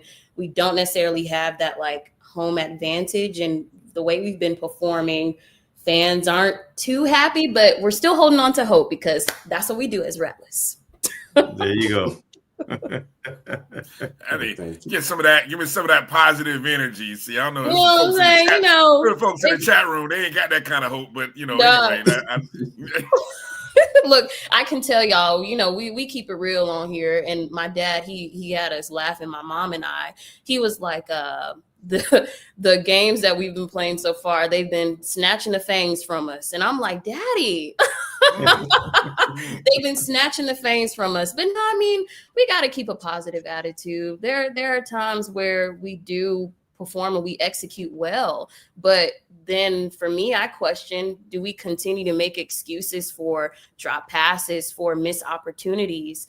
When we played Jackson State, that was the opportunity that would have make or break us. You know what I'm saying? And so my dad and I will talk about that. We just had a conversation today too about it. But yeah, that was our opportunity. And I was reading an article, and Coach Cozy said that, he's embarrassed with how the team is playing. I mean, I like his honesty. I think is admirable. And I respect him for it, because from a fan's perspective, it is embarrassing based off of how we've been performing, especially at home. And I mean, everybody was happy with, homecoming and things like that. Yeah, we beat Southern too, but at the same time, like, it was okay. So I don't know. I think we're on the same playing field, honestly, with UAPB. So I don't know how the game is going to go. Well said. I think you summed it up right there, which has got us all like, oh man, we're on the same playing field as UAPB. Man, I would have never thought we'd say that, but the truth hurts. The truth is what it is, right? Yeah. And that's the thing. I mean, I remember, I graduated in 2023, and that's when like we were on it. You know what I'm saying? 2022, we were on it. So from my perspective, covering them then and looking at them now, a lot of the guys, like, I'm just learning. A lot of the guys, like, I'm observing them from how are you on the field, or what is your discipline like? My dad was telling me when he went to the homecoming game, it was interesting how the players were coming out and, they just didn't look there mentally. So if I was reporting, I was like, where's your mindset at going into this game, or, finishing out the season as strong as you can, because it hasn't been looking that great. See, those tough journalist questions from a 2-time award-winning journalist coming out. I see it. I see you working. Good stuff. Go ahead, Kelvin.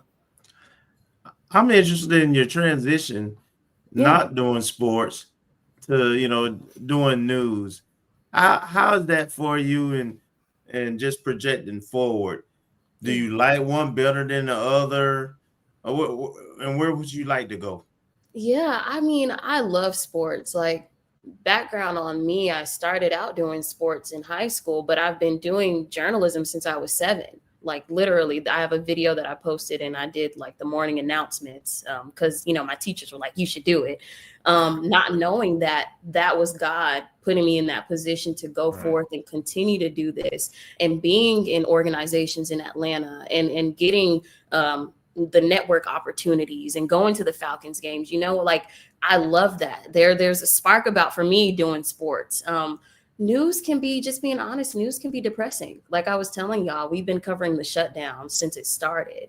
And every single day, when you hear stories like, I don't know how I'm gonna eat, right? I got 3 kids at the house, and it doesn't matter what you look like, Black, white, Hispanic, Asian, no matter who you are, where you come from. Somebody told me today, you could be 1 check away from being in that position.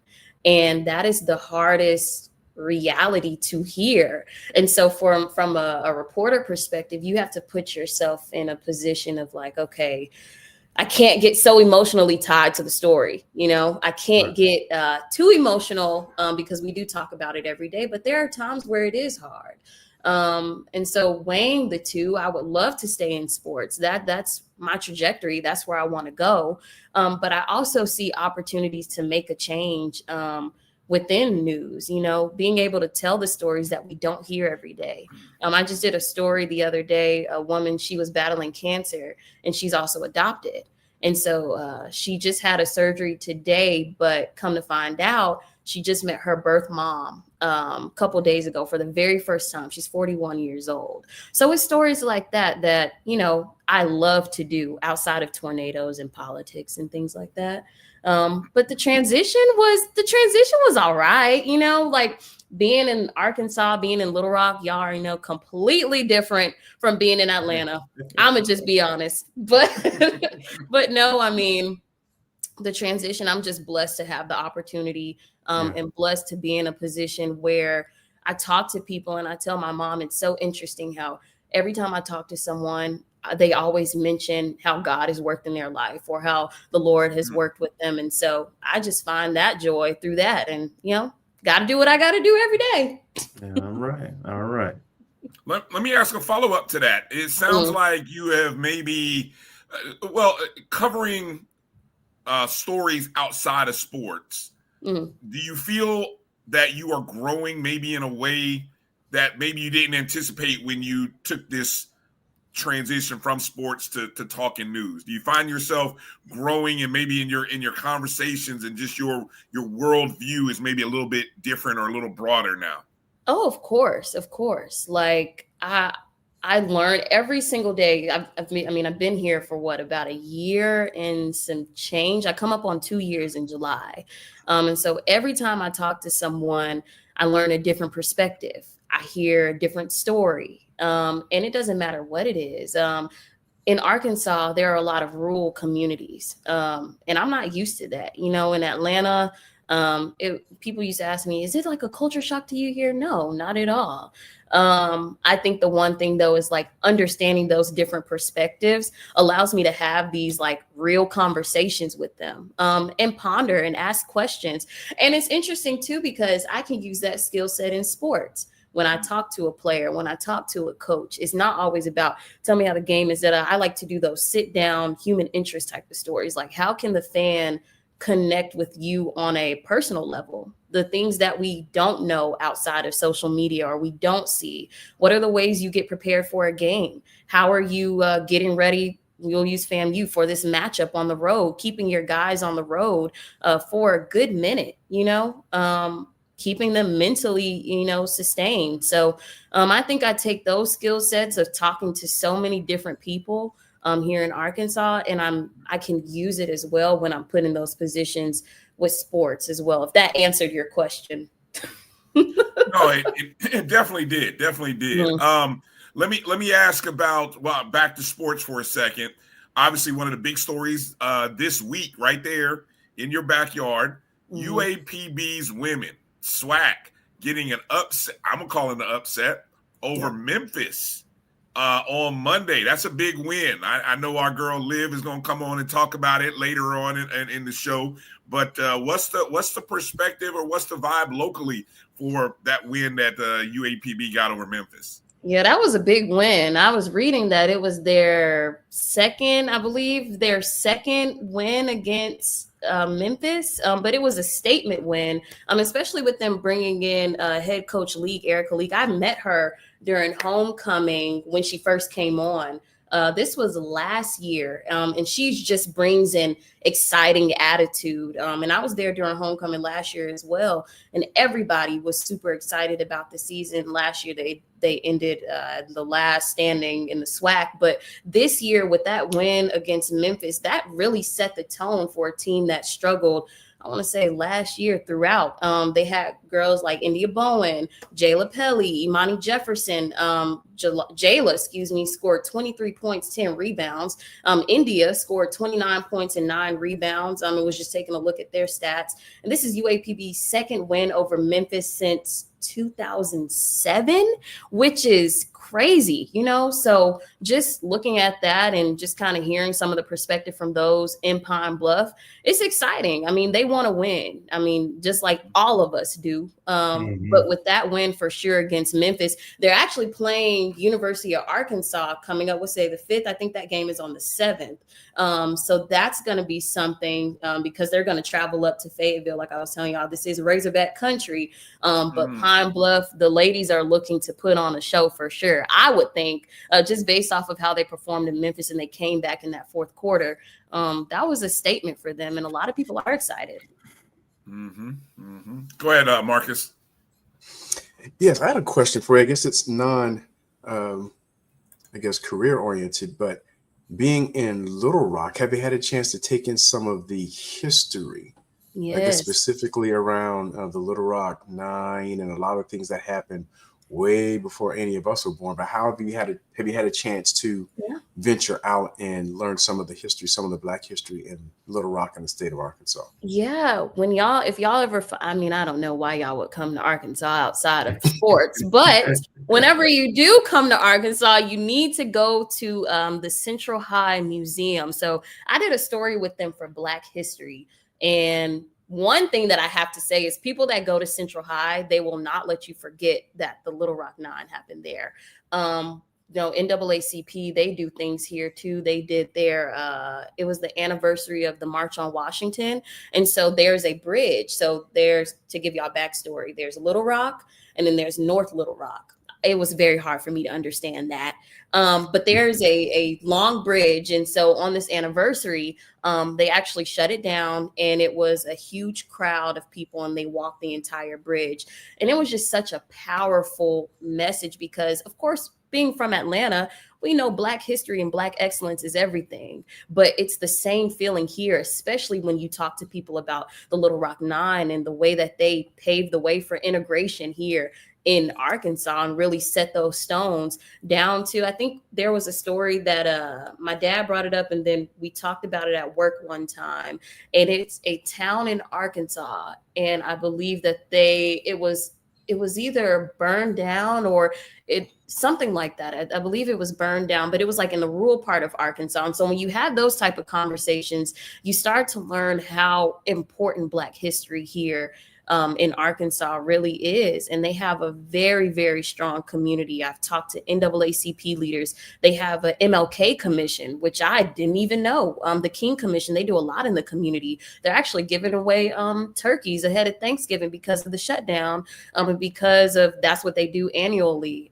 There are a lot of Black businesses. Pine Bluff is thriving in Black business and that Black history as well, not only just with UAPB, but the history of the town. So, and I'm still learning those things. Like I said, I've only been here for a year and a half, but I have taken a tour of Central High.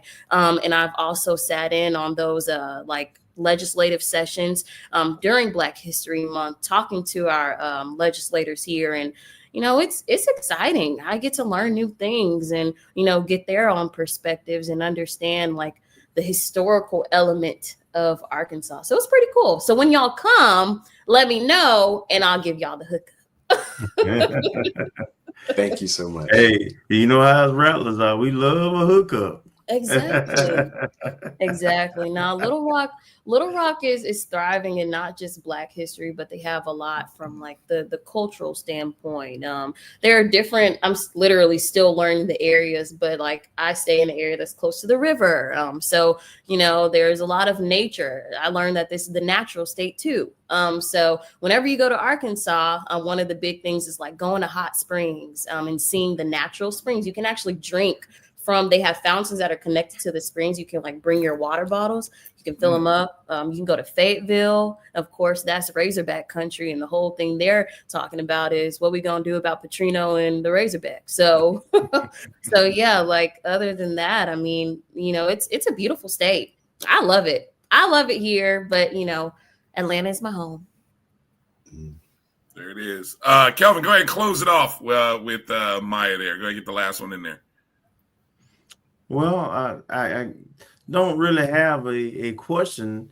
Well, what would you like to do next? All right. So you're doing news. You're in Little Rock. Is there someone you would like to work with? Do you prefer covering, say, in sports? Do you have a NFL, college, high school, or do you like them all? Just kind of tell us where you at. Yeah, well, my dream has always been to cover the Falcons. I mean, it's a no-brainer growing up and going through the struggle. That's what I'm talking about right now. Hey, me and Marcus, lifelong Falcons, so we with you. Lifelong struggle artists. That's what y'all are. Lifelong struggle artists. Yes. You know, and y'all already know people are like, well, why are y'all still Falcons fans? It's like, don't ask me that. It's just because we are. Right. It's just because we are. And like I would love to cover the Falcons and honestly tell the stories of like the city, our team, you know, overall, not just from a play-by-play standpoint, but like how the Falcons, like that is us, that is Atlanta. Everybody can relate to that struggle for real. And I'm a tennis player. And so my other dream is to cover tennis. In a perfect world, I would love to cover football and tennis, which I found there are some reporters out there that do that. But tennis for me is because that was the sport that started it all, right? My dad got me into it and I've stuck with it ever since. And I'll never forget, there was a match between Serena Williams and Naomi Osaka, and the reporters in there, they didn't look like me, at least from my perspective. And then they just kind of painted the picture of two women of color playing against each other, from a negative perspective, instead of it being like this is the teacher playing the student playing the teacher. And ever since then, I've just wanted to stick with it. I wanted to help change those narratives, shine a light on diversity in the sport, talk about women in the sport, that's just like my love and passion. So that would be like in a perfect world. But also, I'm just going with the motions wherever God puts me. I'm happy and I'm glad about that and blessed. So yeah, that would be in a perfect world. Since you're with a CBS affiliate, correct me if I'm wrong, but I believe you're with the CBS affiliate. Have you had an opportunity to go cover the US Open? No. Oh my gosh. So I've been to the US Open, not this year when FAMU was doing the tribute. This was a couple of years ago. I went with the original Beta Alpha chapter of Alpha Kappa Alpha. And we ended up going down and it was really, really fun. And that was like, I had to be in work mode, but I also was like trying to be like, okay, let me just snap a picture here. Let me just make sure, get it in because I'm going to be back. But I want to go. I want to go back to the US Open and actually cover it as a reporter. So I've made some connections in the tennis world. So, look out for me whenever in a couple years, possibly, but would love to go. All right. Thank you. Well, I have no doubt you will be there, Maya. I mean, we just hopefully you'll still remember us as you ascend to bigger and better heights, and you just remember us little folks down here on YouTube and on the podcast networks and stuff like that. So. Y'all are my dogs. Thank y'all so much. I always love coming on and talking with y'all, and it's always a good and fun time watching y'all and, staying in touch. So I enjoy it every single time. And thank y'all for inviting me. This is super fun.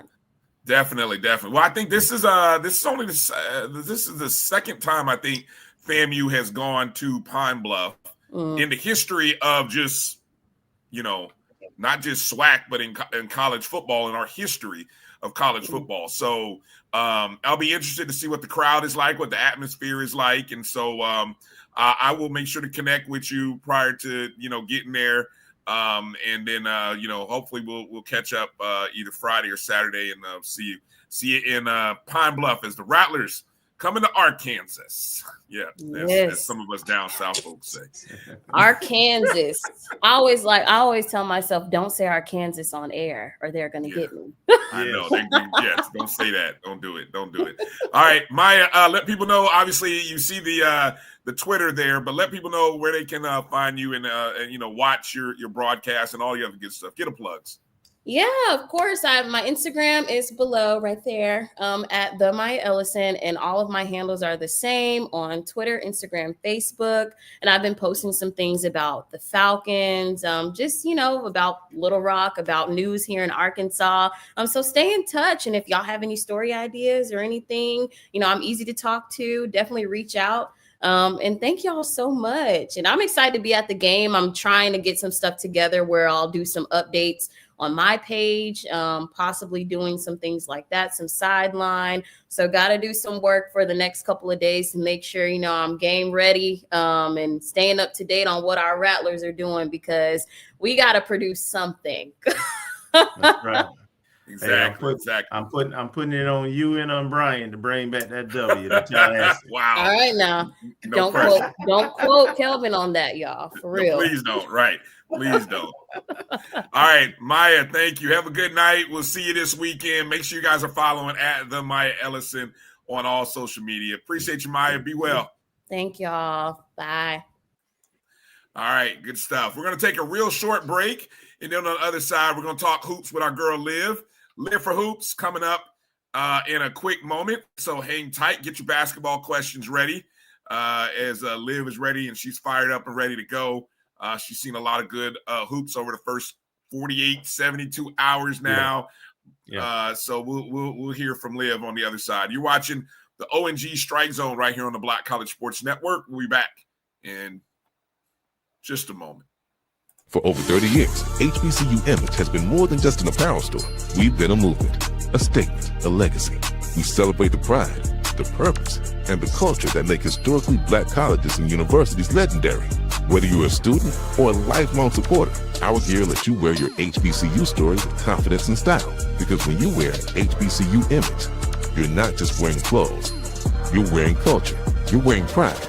You're wearing purpose. HBCU image, a Kenny T's company.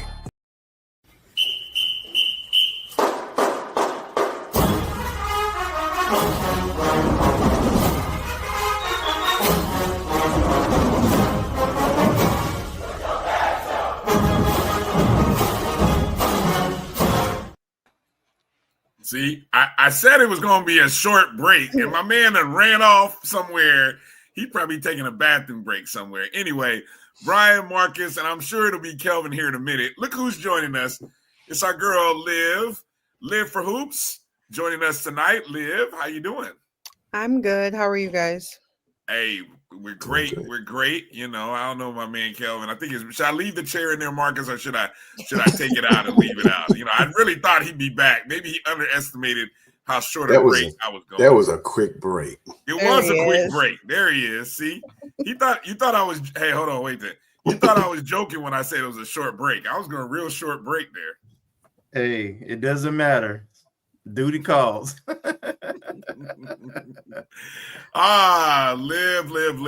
All right, so Liv, first off, I gotta say, I appreciate you on the Sunday show coming on, talking to us a little bit. Again, want to tell everybody, go check out the clip.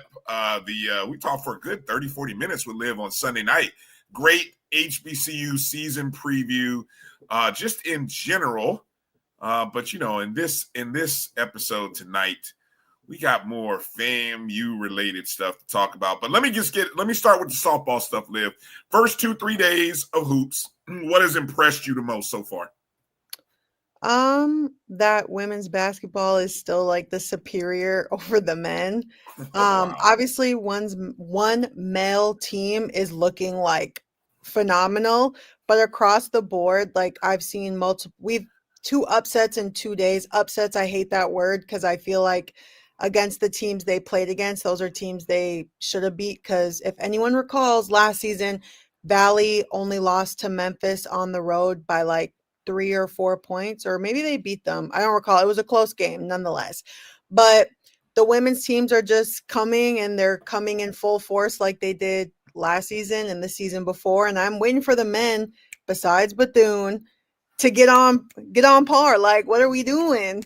Let's be competitive. And that's always my thing. I said before, I'm tired of the blowouts, but I'm really happy to see the teams who have been competitive. And even if it's through 30 out of 40 minutes or 20 out of 40, getting blown out right away is just so disappointing to me. Like, that's just something I can't tolerate. But nonetheless, shout out to UAPB and Howard for both their opening wins for the season over a Big East opponent. And then Memphis, where are they in? The American, whatever conference they're in. Yeah, American. Yes. Yeah. Oh, shout out to them, women's teams. All right. So, all right, let's just get right into it here. We'll start with our FAMU women's team. Tough season opener, against Florida State. How do we, I know we it's hard to evaluate these games like this, but what are some of the takeaways? What are some of the challenges that this team is going to have early on? And what's the realistic expectation going into the conference as you've seen so many of the other teams in conference play? Yeah. So I think number one, for lack of better terms, concerns with the women's team started with their exhibition versus Valdosta State. And I'd be really silly to not bring that up, losing by the amount they did to Valdosta State on your home floor. And to be honest, at the end, it got way closer than how large the lead was. When I was like sent the score, I was like, what? Like, that shouldn't be happening that close. Like, this was the week before they played, like right away. So that brought immediate concern to me, obviously, people can say it's a team full of new people. They're trying to find their groove. And then like following that up with a game versus Florida State doesn't help. But I think when you just you can't make shots, you're not going to ever stay in games. And once you dig yourself in a hole, like it's really hard unless you have like legit 3-point shooters. Like this is not the NBA where a 30-point lead can be blown like in 2 minutes. Like that doesn't happen. If you dig yourself in a hole, especially against these larger schools, you're not ever getting back in the game. So when they're scoring single digits in the first half, like 9 and 5 points, you have to find other ways to generate points, whether that's attacking and getting to the free throw line. But it's just they couldn't get points and they just kept turning the ball over. And of course, Florida State was applying that pressure. And I think with the uptick of HBCUs being competitive against these larger schools, I personally feel like coaches are in the locker room like, this is a game we cannot lose. Like, it's more of an emphasis because you guys see on Twitter, once a school loses to an HBCU, it's like, oh, their coach is getting fired. This is horrible. But I mean, they just couldn't. And for the freshmen, the true freshmen to lead in scoring is just, it says a lot when she recruited a lot of veteran players to be on the team. So I guess we move on to the next and see how they bounce back from that game and how they respond to the adversity that they faced. And yes, Florida State was applying pressure, but that's basketball. And I'm really, maybe I'm in a different headspace because over these 3 days now, because there's games today, I've seen teams compete like through the third quarter, up until at least halftime, keeping it competitive and close, or even Southern's playing Marquette right now. Until the 10-minute mark, it was a single digit game. So it's just, and that was men, to be clear, it was men. I believe like pressure is a part of basketball. And if you can't break a press or your guards can't get past pressure, you're in for a very rude awakening come SWAC time, which SWAC is an extremely, extremely physical conference. So I guess we'll just see how they respond in their next game and how they continue to grow and work through these mistakes. Speaking of that next game, Howard University on Saturday. Howard gets a win over Providence. What did you see from Providence? And this was a relative, I don't know, it was a close game last year, was it not? I mean, sort of, kind of last year. I think it was like back and forth for a little bit, and then Howard kind of like controlled like the fourth quarter, and then FAMU started pressing at the end, and they kind of worked their way back in last season. This year, Howard's a way different team. Watching how they looked versus Providence, they led by as many as 18. They have real depth. Like, I thought they were good last year, but the depth they have this year is like 5 times larger than what they had. You cannot double their post because they have legit 3-point threats.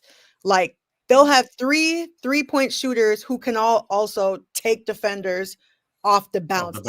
They got in their bag when they went and recruited.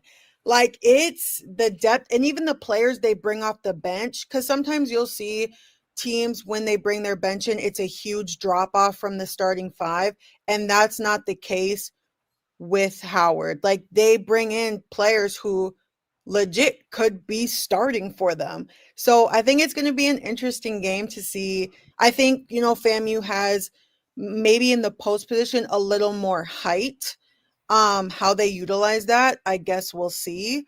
But it will be a real challenge, especially at the Burr where, they do get good attendance usually, even for the women, and it's a good playing environment. So it will be a challenge. Go ahead, Kelvin. I wonder if anything has surprised you so far you projected, who's going to be the better women teams, who's going to be the better men team. Has anybody or anything surprised you thus far? I think that I knew that they would be good. I think Alabama A&M, I didn't, because with so many transfers, it's honestly, that's why I'm like, you guys, preseason polls literally mean nothing, especially in the SWAC. But Alabama A&M, I really, really like their men's team. I think they went in, they have Passis, his last name's French, alongside Dozier and a player from Gary, Indiana.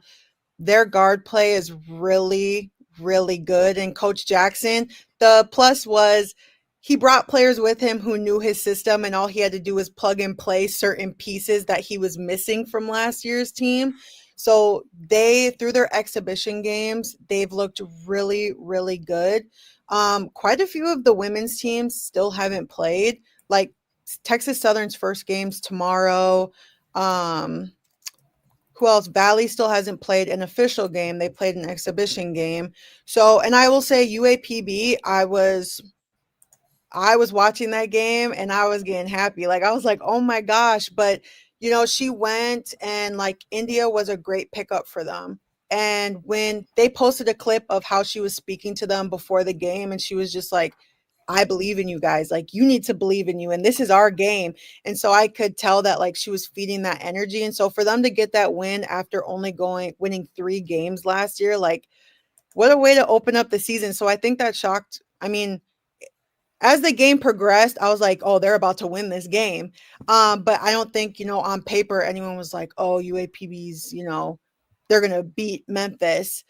So that was pleasant, I will say. And it's hard with opening games. And I feel like people take what I say for like serious and then they run with it. But I'm like, it's just game one. You got that kind of weight now, Liv. That's who you are now. That's who you are now.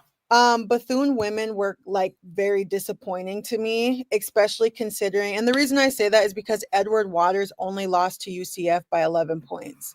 And it was an official exhibition game.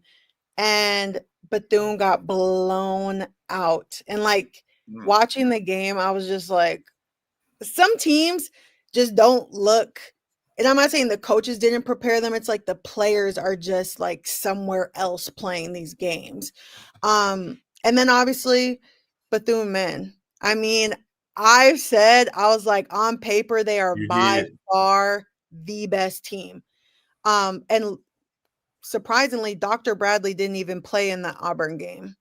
Who was SWAC preseason defensive player of the year, the transfer from UAPB. He did not play. He wasn't dressed. So we'll see if he plays tomorrow at Miami. But that was such an exciting game. I don't know if you guys watched it, but I was like in my house, like, these refs, because the refs really started. Yes. They knew what they were doing. They interjected. Yes. But I don't remember if it was with you, Bryan, on Sunday. I think it was, but I was like, all the pressure's on Bethune to produce.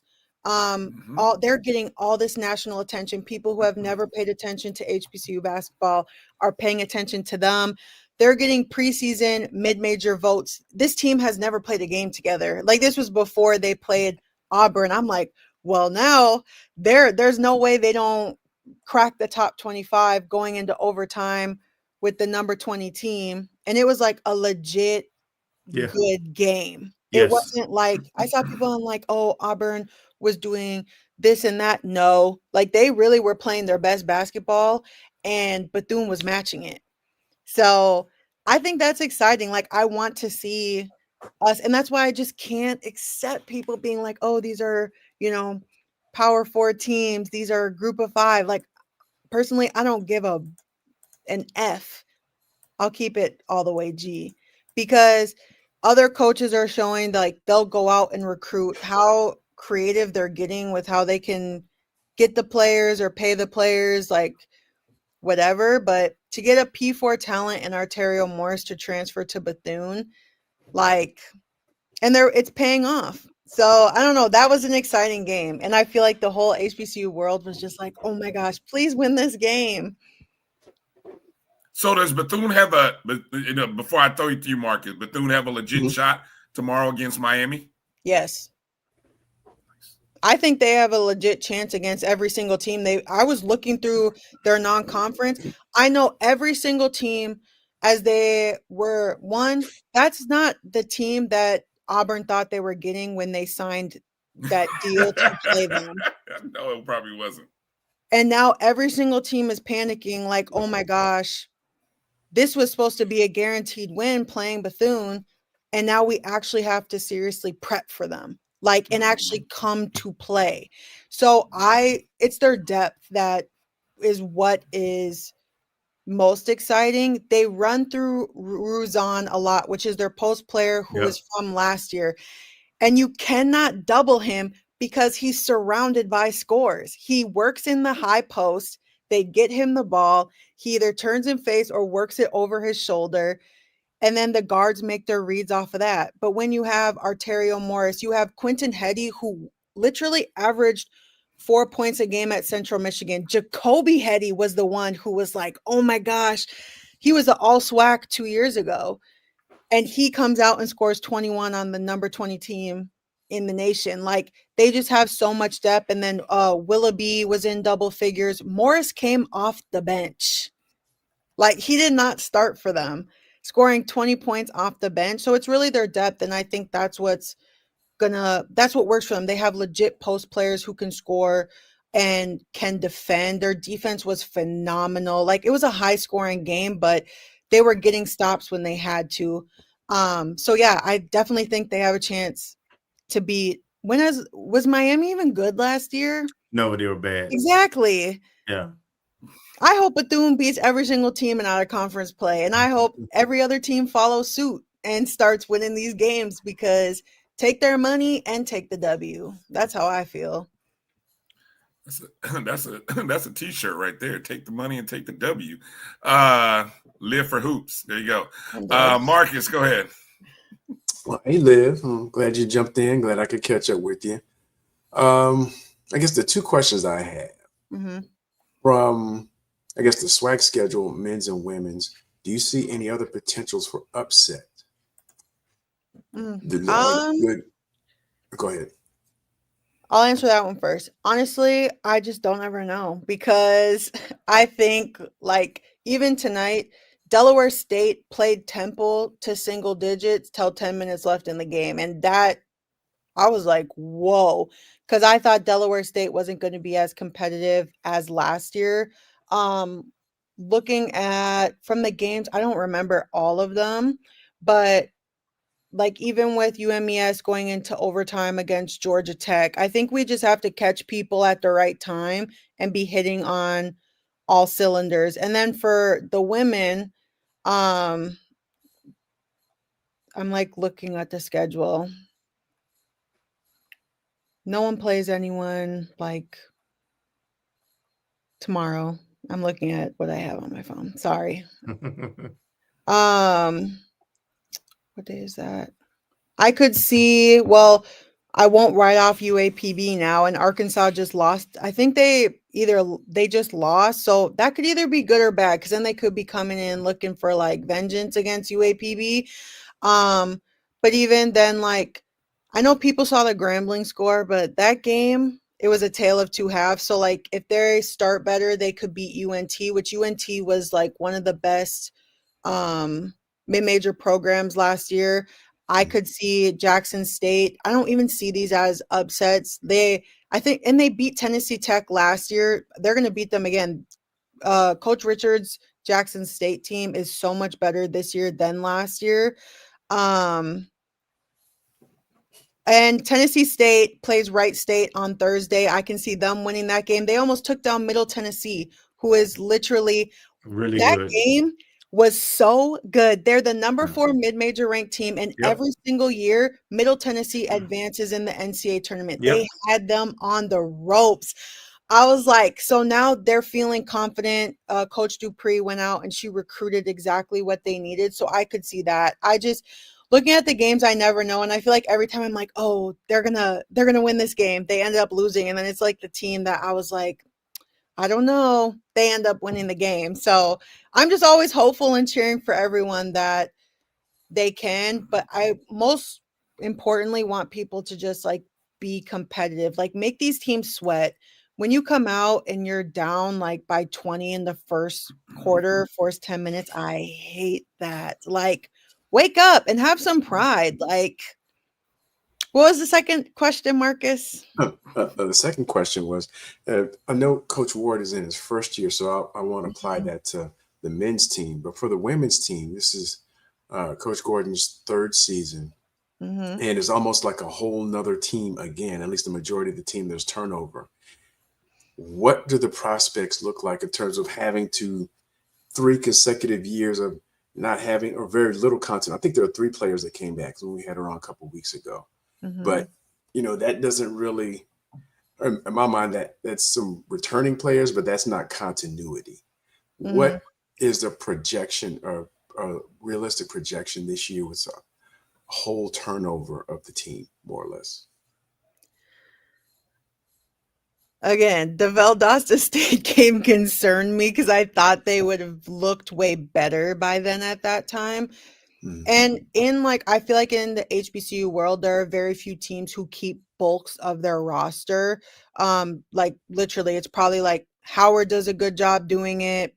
I saw Coach Thornton do a good job of keeping a bulk, but for the majority, any mid-major team is losing like 6 to 10 players now every single cycle because of the portal and people chasing money or better opportunities or whatever the case may be.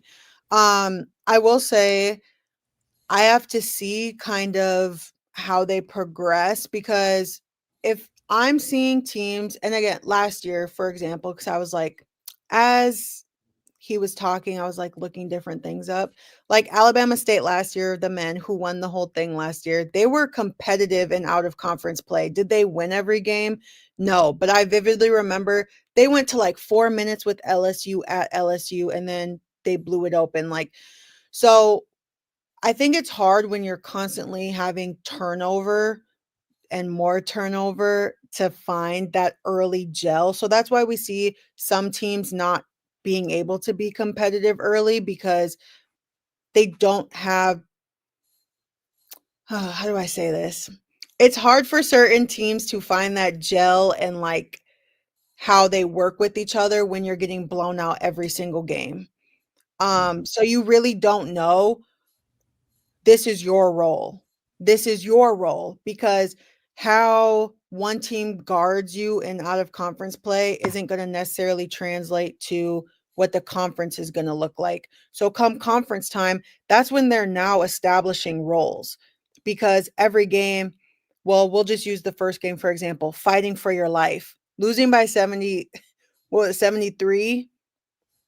Like, what? That's, you're fighting for your life. At that point, you're just finding any ways to put points on the board. She played her entire roster. That's not going to happen in conference play. At most, you'll see coaches go 8 deep. At most, unless there's foul trouble or anything. But I'll be interested to see how they look come conference time. I think other teams were able to, whether or not players were asked to leave or players chose to leave, because no one ever says either way, they were able to keep, key pieces. Like, because Purifoy didn't play last year. She got injured the first game. And then, so like, is she a part of the system? Yes, but she played 1 game.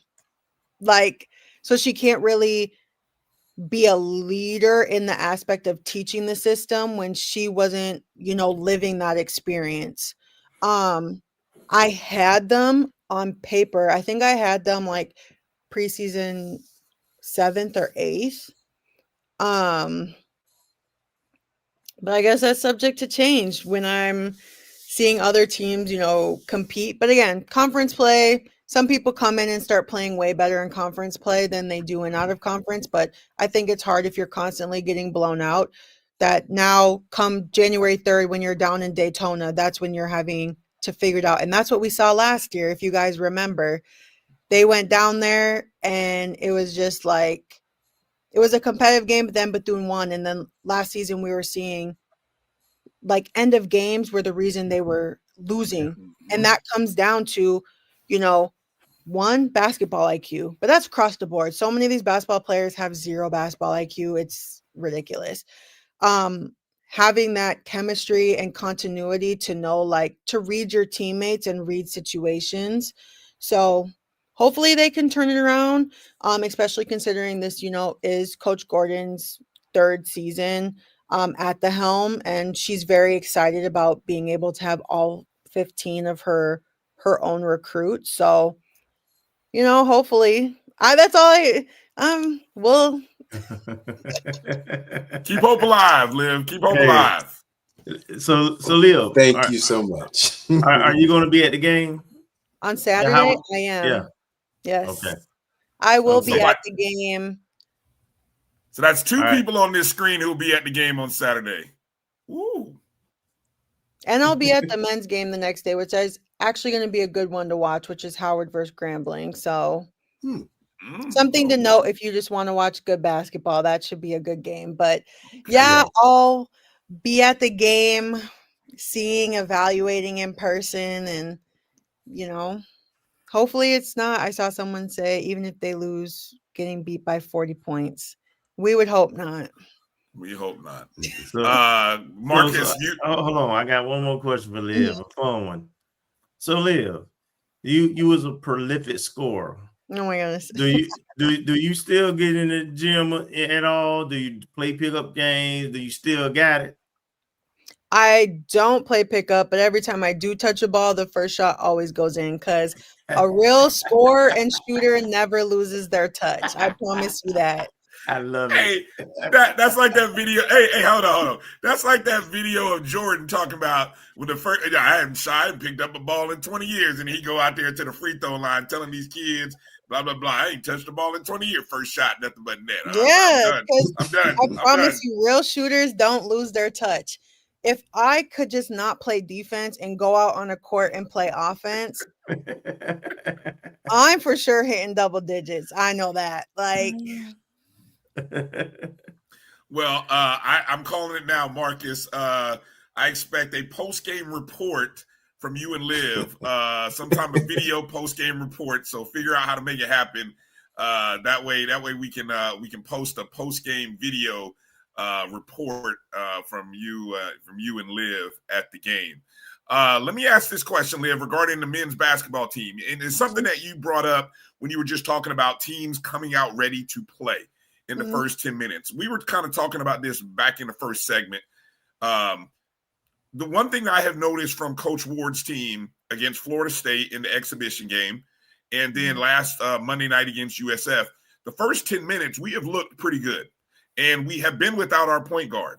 Now that, you know, word is starting to circle out that we may have him back this upcoming weekend, or at least relatively soon.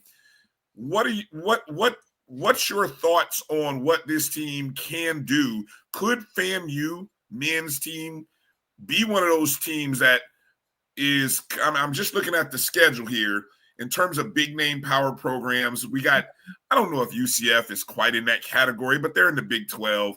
Then we've got Georgia in the SEC. Then later on in the year, hell, I don't know, TCU just lost to New Orleans. So I feel like that's a possible upset, you know. They just lost to New Orleans the other day. And then we got Georgia Tech. So, but then we got some mid-majors. I mean, does that bode well for this team, the fact that they have started out well in the first 10 minutes of these two games? I think that's a good sign when you can start hot, especially against, you know, competition that's full of, you know, people who are ranked 4 and 5 stars. To me, when that dies off, that means fatigue. When you can't keep that type of intensity and scoring going the rest of the game and the other people can't, it's like fatigue. There was one game I was watching, I was like, this just shows me like the preparation is just not the same to last all 40 minutes, whether you don't have the depth to do so or you don't already trust your depth to do so. But the hot start means you're in it, right? If you can start in it, that means you're not digging yourself out of a hole. So if they can find a way to put spurts together, and I think they play Kennesaw next. Yes. Yeah, needs to be a game that they're either competitive in or they win. Like no ifs, ands, or buts about it. Especially if they want to. I'm sorry, no one wants to enter conference play with 0 wins. Like that's not a good morality booster. It's not good for, in my honest opinion, it's not good for like team chemistry either when you're constantly losing. So if they can put a whole game together, and I think going from South Florida to Kennesaw gives them a good opportunity to take what they did, that wasn't the best. So like the turnovers, anyone who has 20 turnovers plus, you're never winning a game. So setting a goal of like, keeping it, around, I give people around like 12 because basketball is so fast now that like it's just hard for teams not to turn the ball over. And rebounds, they do have a really good post player at Kennesaw. So his name's Perry Smith. He's from North Carolina Central. So we'll see. He's a transfer. We'll see what they look like. But it's a good opportunity to go from South Florida, take what they could have done better, and then put that right into action on your home floor against Kennesaw. Like you have a home game, a home opportunity to really work some more kinks out. I know a lot of people are high on Micah Octave, the transfer from Alabama State. A lot of people have been hitting me up about Tyler Shirley and the positives he brings to the floor. So as long as these players continue to find their role, because the truth of the matter is everyone is not that person. And I know people like to think that, but everyone's not the number one option. There's only one number one option. So what can you excel at that is going to guarantee this team is going to win? Is it going to be the rebounding, being the best teammate on the court? And so I think with Charlie Ward, this being his first year, he has a way to really implement his culture, his system, and, continue to move FAMU's basketball in the way that everyone wants to see it move, which is into winning ways. Like, I just feel like that's just the expectation is people want FAMU men's basketball to win. There's only one Beyonce. Somebody got to be Destiny's Child. 100%. There's only one in Diana. Somebody got to be the Supremes. And I will say that always comes from the coach. If you have a good coach who establishes roles early on, like my JUCO coach was the most straightforward coach ever. He would be like, this is exactly why you're on the floor. Exactly why. And like when someone would do something that was outside of their role, he'd be like, why are you doing that? But he held everyone, up to that of knowing exactly what their role was. And so you'll see that this isn't, I feel like with FAMU men's basketball, from what I've seen, so things can obviously change as it progresses. They have they're going to be a more balanced team. They don't have like that. They don't have like, in my opinion, like a Dozier Contavious Dozier is going to go out there for Alabama A&M and be like a constant threat and concern for 20 plus points every single night. I truly see them as having, Octave, Bolden, Shirley, like having that multiple players in the 12 to 15 range. So if they can just rely on that of playing team basketball and who has the best shot, who has the hot hand, I think that, they can really be competitive. Yeah. I would love for you, and it'd have to be now, maybe on another time that we talk or offline or whatever. Mm-hmm. You mentioned that 20 turnover number as one of those keys to almost, I had to coin it, I had to phrase it as keys to lose a game, over 20 turnovers. I would love to hear from you, like, what are the numbers that are like recipe for disaster? Like if you were going to put like, hey, you need to be able to shoot like this from the arc. You need to do this or not do this in the turnover category. The free throws need to look like this. You know what I'm saying? That kind of, and I know you can't always put it in a bubble like that because it's basketball and you can sometimes overcome a 20 turnover game. Maybe if you were shooting 60% from the arc, you know what I'm saying? But if there was a, hey, don't do this in order to success. I'd love to hear that from you. I don't know if you got it now, but I I mean can give later. you a few right now. Oh, give it. Fire away. We'll close it off with that. Fire it off. Turnovers is such a key because when you're giving teams easy opportunities to score the ball, that's number one. The only way 20 turnovers can still equal a win is if you're turning that other team over just as much. So realistically, if you have a team that can really control the ball, I would say 10 and below. I really think that's doable if you have a point guard with basketball IQ, and you are very stern on unforced turnovers. Unforced, where like you're just throwing the ball out of bounds, all of that. 10 and below is really a recipe for success. From the free throw, we've all witnessed games where free throws are the reason teams have lost the game. Like, oh, if they just would have made their free throws, they would have won. Your team as a whole, right, should be between 75 to 80% from the free throw line. If it was my team, I would say 90%, but I'm just strict like that.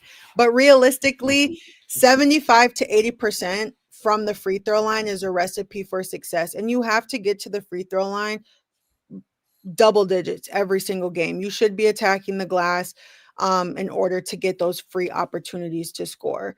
From the field, that gets kind of tricky because, when threes aren't falling, you can find different ways to score. And every team is not a 3-point shooting team, or that's not like a staple in their system. But you should be, I was always told a good 3-point shooter shoots 30%. A great 3-point shooter shoots 35%, and an exceptional is around the 40. So if you want your team to be a good 3-point shooting team, they need to be between that 30 and 35%. And I would say rebounding, winning the rebounding battle. People don't realize how big, people who know basketball do, but you need to win the rebounding battle. Typically, you'll see if you lose it by 10 or more, you're really not winning the game, especially if they're getting multiple chances on offense. So I would say the goal is, obviously, if you have post players, I'm telling them every single night, set your goals, write them in your locker, and reach that every single game. Why are you 6'9" not getting 10 rebounds every single game? Why are you that's just something I don't understand, because rebounding is a will, it's not a skill. My year at FAMU, our point guard literally led the team in rebounding because she wanted the ball that bad. You have to want it that bad. So I think those are just a few things off the top of my head that are important. The turnovers are the most important thing, though, because just stop turning the ball over. 20 no.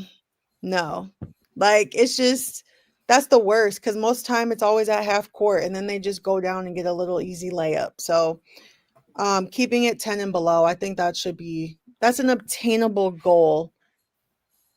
It should.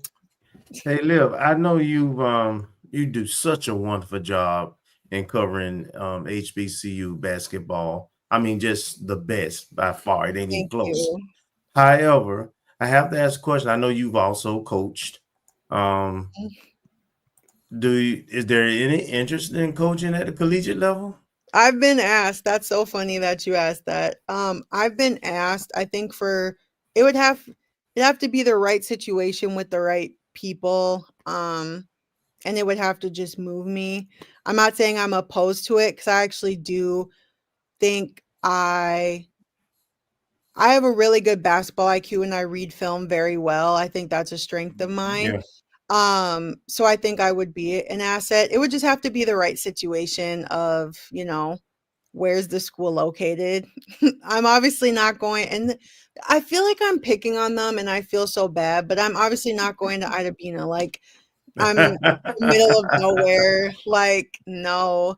But, I think I'm open to discussions. A few coaches have, asked me if that's an interest of mine. And so we'll see what the future holds. But right now I'm very happy with, highlighting the programs, doing what I can. Again, it's only me. People forget that. And trying to expand. I want to do hopefully some film breakdown this year so people can really learn the game, because That would be so great. many people have told me, they're like, I don't understand, like, you know, this and that. And if you can be a teacher, like, then people can, you know, return that to somebody else. So maybe we'll see. Maybe next year. Who knows? Someone said SC State. No, thank you. Oh, wow. Lord No, have and that's mercy. like, that's no like shade, but going to a struggling program is just not something that would like intrigue. Doesn't excite you. Doesn't excite Yeah, you. like SC State, if they could, again, I looked it up. They haven't had a like winning program in like over a decade, like just reaching like 500. I think the last time it might have been 9 years ago in the 17-18 season. But struggling programs, I think, I know me, and I would just get so frustrated because I have no patience for college kids, because I'm like, you're in college. And I was just teaching 6th graders how to do this. What are you doing? Like, it's just, to me, I'm like, things are common sense once you get to college, especially now. If you're getting paid, no, you should be, you know, it's a lot more, but maybe next year we'll see. I don't know. Are you reading my mind? Women or men? Women or men? Which game? I know you love the women's game more. Always women. I would never want to coach men. No interest in that. Okay, gotcha. just had to ask. No, unless it was like an NBA team that was like, hey, we want you to be like one of our scout analysts. That'd be different. But college men, no. High school men, no. All right, guys. So you throw that question FAMU away. High. I don't live in Tallahassee. See, I'm just sorry. I read the comment. No, I don't live in Tallahassee. All right. Live for Hoops, everybody. At Live for Hoops. Make sure you're following the best basketball follow, best follow period on IG and on Twitter. That's where it's at. And so if you're in DC, if you're at the Howard game, the women are so what is it? Women on Saturday. and the men on Monday. Sunday. Oh, Sunday. So Saturday and Sunday. All right, you guys make sure to check Liv out. Holler at her. She'll be representing, Live for Hoops, wearing some orange and green, maybe. Liv gonna be on at scores table somewhere. She VIP. I know. Marcus, do I need to put in media credentials for you, or are you trying to sit in the crowd? Where you want to be, Marcus? I have no idea. I'm gonna have to wave from up in the nosebleed. No, suites. I gotta get my guys some media credentials, Marcus. We is can talk open. offline. I bet it is. All right, I gotta work on that because I can't have you sitting up in the rafters while Liv get all the juice on the court. Okay. Everybody, make sure you hit Liv up. If you're not following, I don't know what's wrong with you guys. Make sure to follow Liv. Live for Hoops or Die Lonely, as I like to say. And Liv will be in DC. Ben's Chili Bowl. Make sure to hit it up. It's really good. Just telling you. Are you sending me off? Because if it's nasty, I'm literally telling everyone you sent me to get some nasty. President food. Obama's gone to Ben's Chili Bowl. So I mean, he it's not me. He validates it. It is not me. Trust me. Okay. If you don't like chili now, don't go. But I mean, everybody says it's the bomb. So I'm just saying. All right, Liv, safe travels to DC, and we look forward to seeing you and Marcus doing your post game report. And let's go. Let's get a dub up in DC. The Rattlers. Right. Liv's coming to town. Let's get a dub, Lady Rattlers. You got to get one because Liv will talk about it. He should talk about you. She will talk about you if y'all don't come correct. Y'all got to make up for this. I know that for sure. Good night, Liv. Appreciate you. Bye. All right. Good stuff. Let's take a short break. Come back, volleyball, football, and then wrap it up and close the show. And we'll do it quickly. Promise. Right here on the other side. You're watching the O&G StrikeZone right here on the Black College Sports Network. We'll be back in a moment.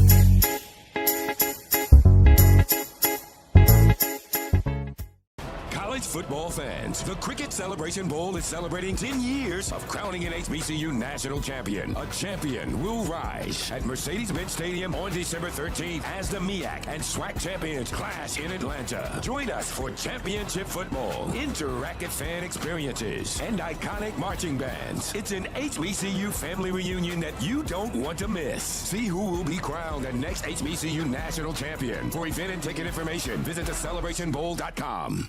For over 30 years, HBCU Image has been more than just an apparel store. We've been a movement, a statement, a legacy. We celebrate the pride, the purpose, and the culture that make historically black colleges and universities legendary. Whether you're a student or a lifelong supporter, our gear lets you wear your HBCU story with confidence and style. Because when you wear HBCU Image, you're not just wearing clothes. You're wearing culture. You're wearing pride. You're wearing purpose. HBCU. With over 25 years of serving our communities, Destiny Financial Services, a division of Global Life, is here to help you and your family through difficult times. From cancer care to accidental industries to cardiac care, we all know that there are times that you can't control what happens in your life, but you can be prepared to weather the storm when it comes. Call DFS at 877-300-8269 or visit the website at www.globelifeinsurance.com. That is 877-300-8269, or again, the website at www.globelifeinsurance.com.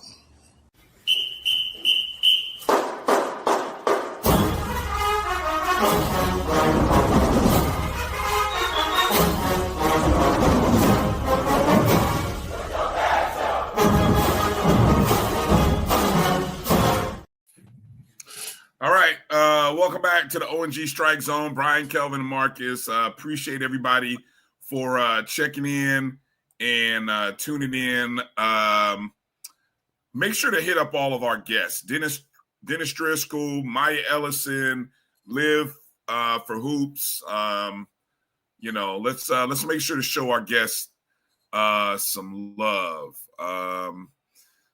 EA asked where I'm flying out. I'm flying out with the team. EA, but I got to get to Tallahassee first. That's the hard part, or a challenging part, I should say. Got to get to Tallahassee. But yeah, I'm flying out with the team Friday morning from Tallahassee. Okay. Very quickly this week in FAMU athletics, busy week. Tomorrow, women's tennis is in the ITA Masters. Is that a all tournament, all players, or is that like just singles? Like I have no idea, Bryan. All right. Thought we were on this. Thought we were on top of this. All right. So women's tennis again, Thursday, Friday, Saturday, and Sunday. Not sure where, but it's the ITA Masters.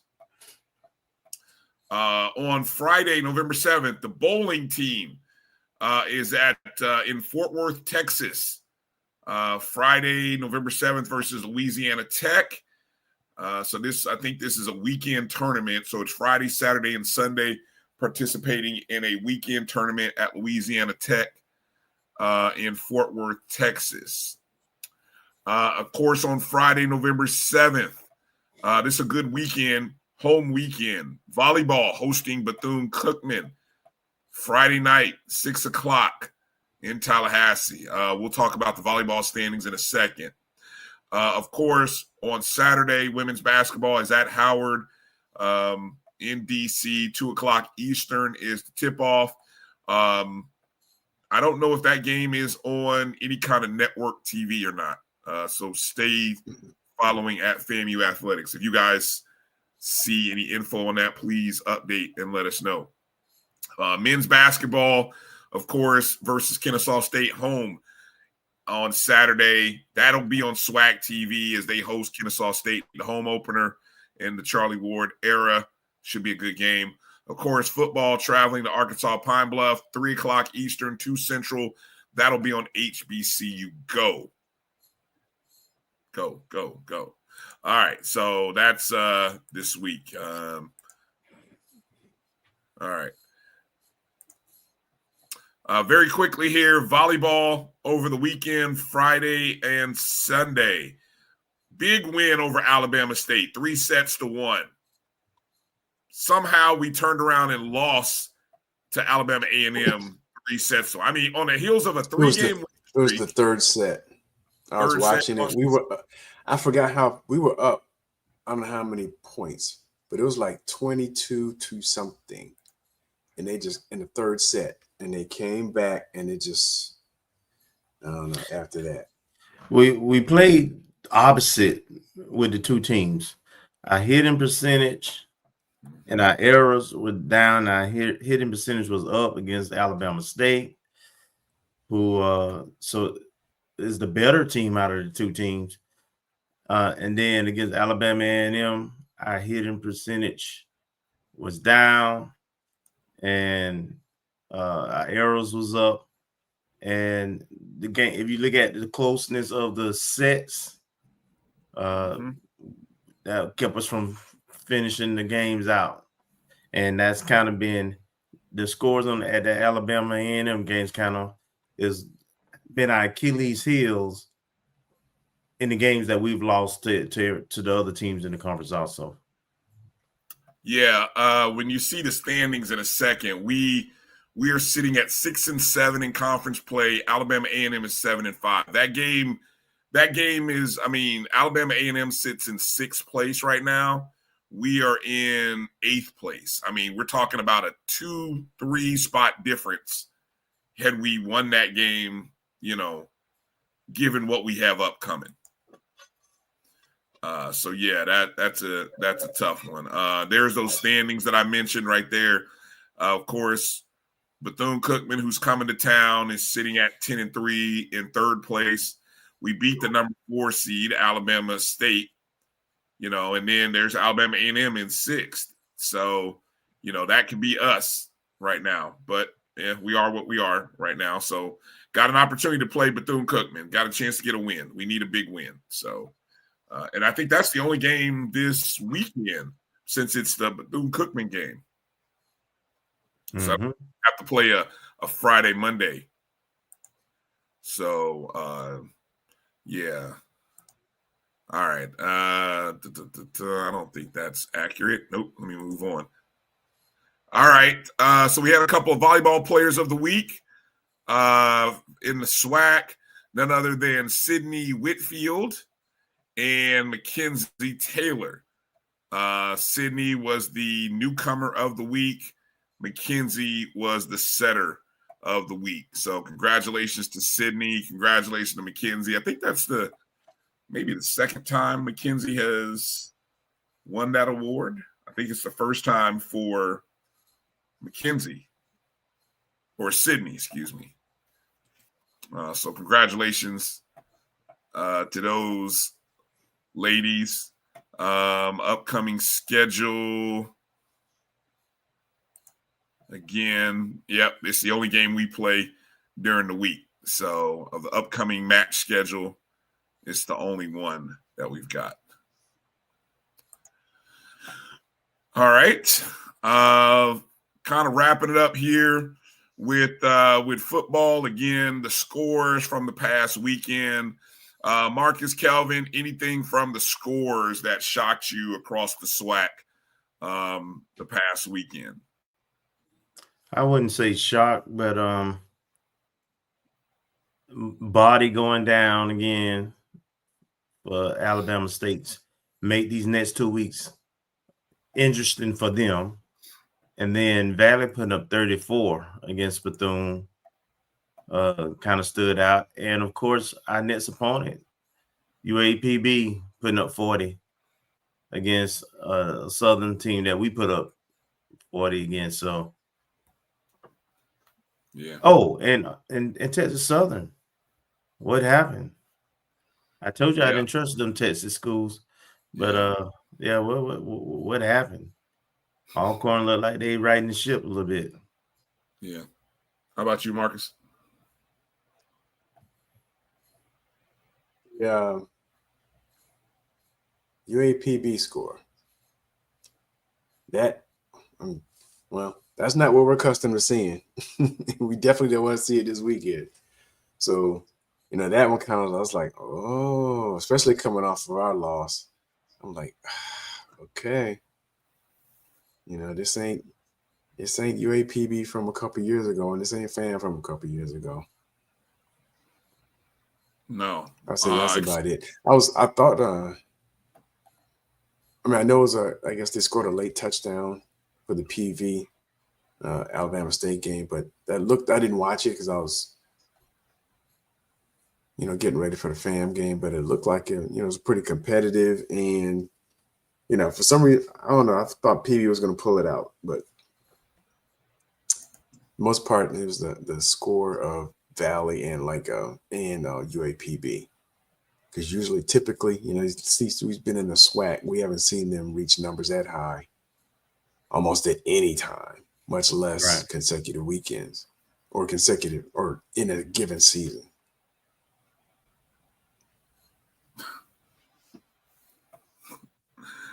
All right, we'll come back. I was just looking at UAPB scoring average. They're number 5 in the conference. Jesus. Averaging 26 a game. Anyway, wow. There's the standings right now. 3-way tie in the East. Of course, Bethune still has to play Jackson State. Alabama State's road, honestly, probably looks the easiest. But now without their quarterback, who knows? Yeah, that Texas Southern game becomes very tricky for them. It does. Yeah, this week. Yeah.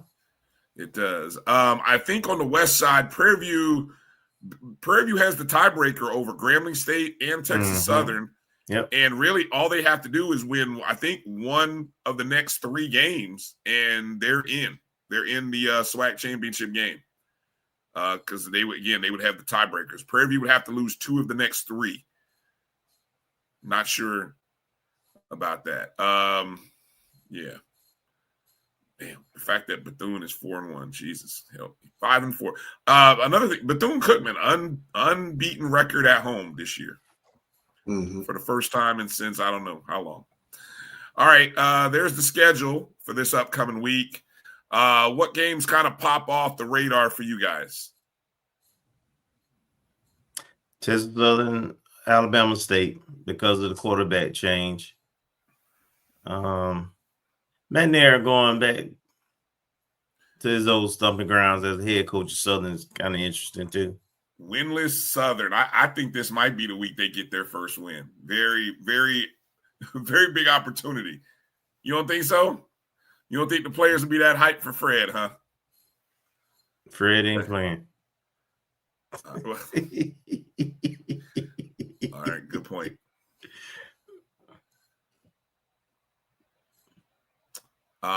What about you, Marcus? Any spotlight games? Any games? What's the? I think this is all. Yeah, another full week. All 6. It is. All 6 games are SWAC v SWAC.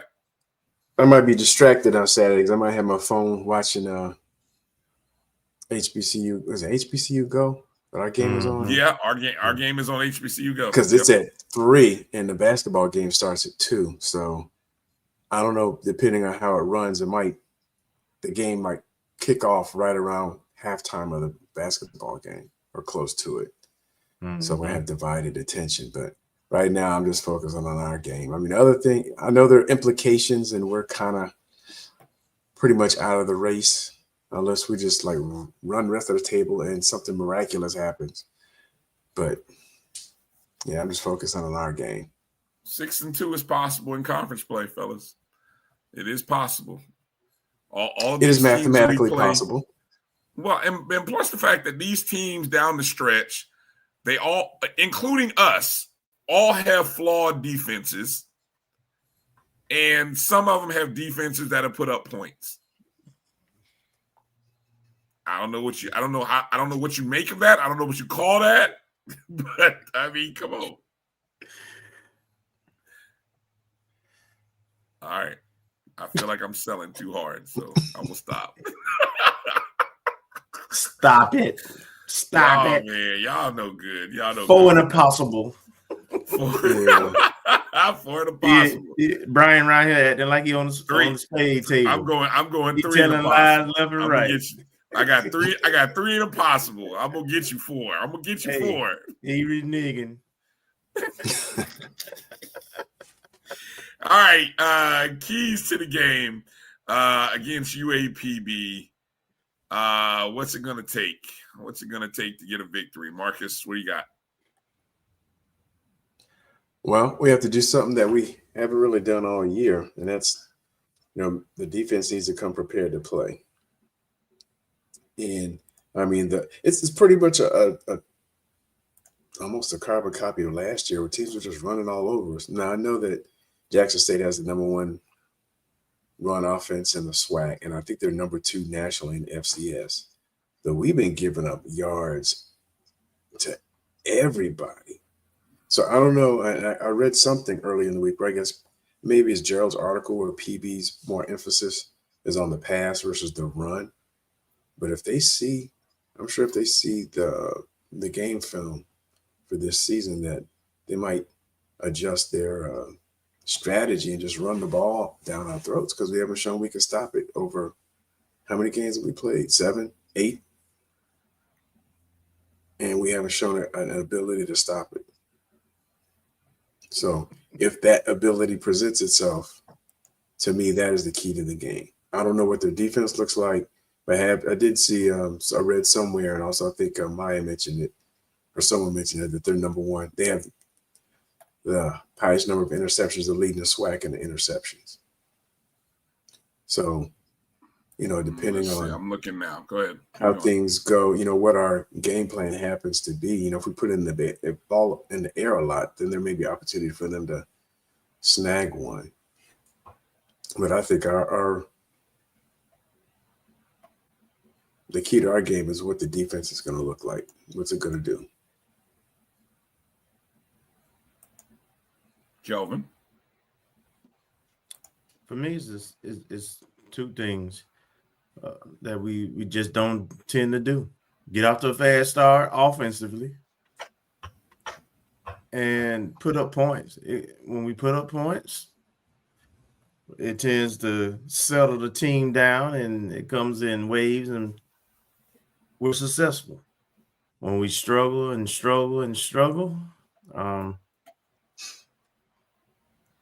we keep teams in the game, and this is not a team that has shown that we can come from behind.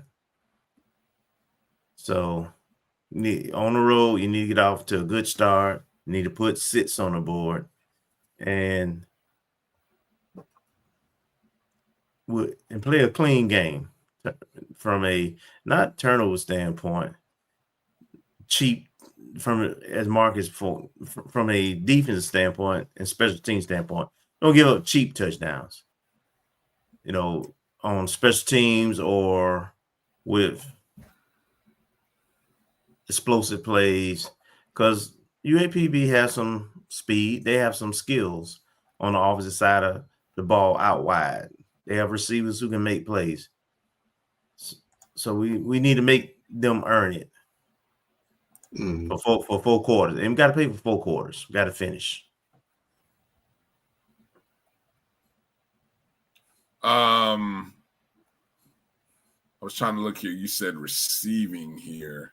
I'm just looking at some of the SWAC stats. I know they have, in terms of the quarterback, they got the #4 efficient quarterback in the SWAC, Christian Peters. He sits right behind RJ in terms of efficiency. But he has thrown interceptions. He's thrown 10 interceptions. He's thrown 10 touchdowns and 9 interceptions. Of course, we're well aware, about the streak, and we are one of the lowest rated turnover teams in the SWAC in the nation. That is what we are. They do have a top 10 rusher. Jalen Jennings comes in at #8 in the SWAC. 629 rushing yards, 5.1 average, averaging just about 70 a game. He has 9 rushing touchdowns on the season. So yeah, their defense has committed, or they do have, they're like number 2 in the conference in terms of like interceptions, and they're in the upper third. But again, they're going up against a team that doesn't make a lot of those kind of mistakes. So it'd be interesting. I'm interested to see what UAPB looks like. You know, this is Alonzo Hampton's probably most impressive season in terms of what this team looks like. I mean, this is a 3-5 team, but they could very easily be a 4-4 team, right on the verge of maybe having a 500 season, you know, and this is his 4th year. You know, if I'm UAPB, I wouldn't go away from the man. I think he's just got it right, finally. I mean, assuming he doesn't lose anybody. All right, bold predictions and score time. Let's hear them, folks, in the chats. Let's get them out. Marcus, bold predictions and score. What you got?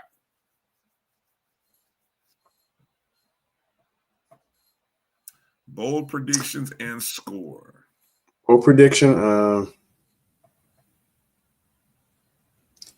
I'm just going to say, okay, we're going to get 200 yards rushing. Oh, wow. Yeah. And score. I'm going to say 28-24 Rattlers. Ooh, 28-24 Rattlers. Yikes. Kelvin, you want to go, or you want to go last? I'll go. My bold prediction.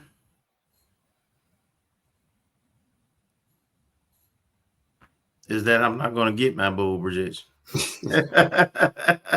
Hadn't done it all season. So, but let's go with, we have a 100-yard receiver who also have 2 touchdowns. And my prediction, I mean, we done broke this team, this coaching staff has broke every streak we had. I don't think we've ever lost to UAPB. This is only the second time we've ever played them. No, we've been playing them at least. We played them at least twice. Yeah. Before. Yeah.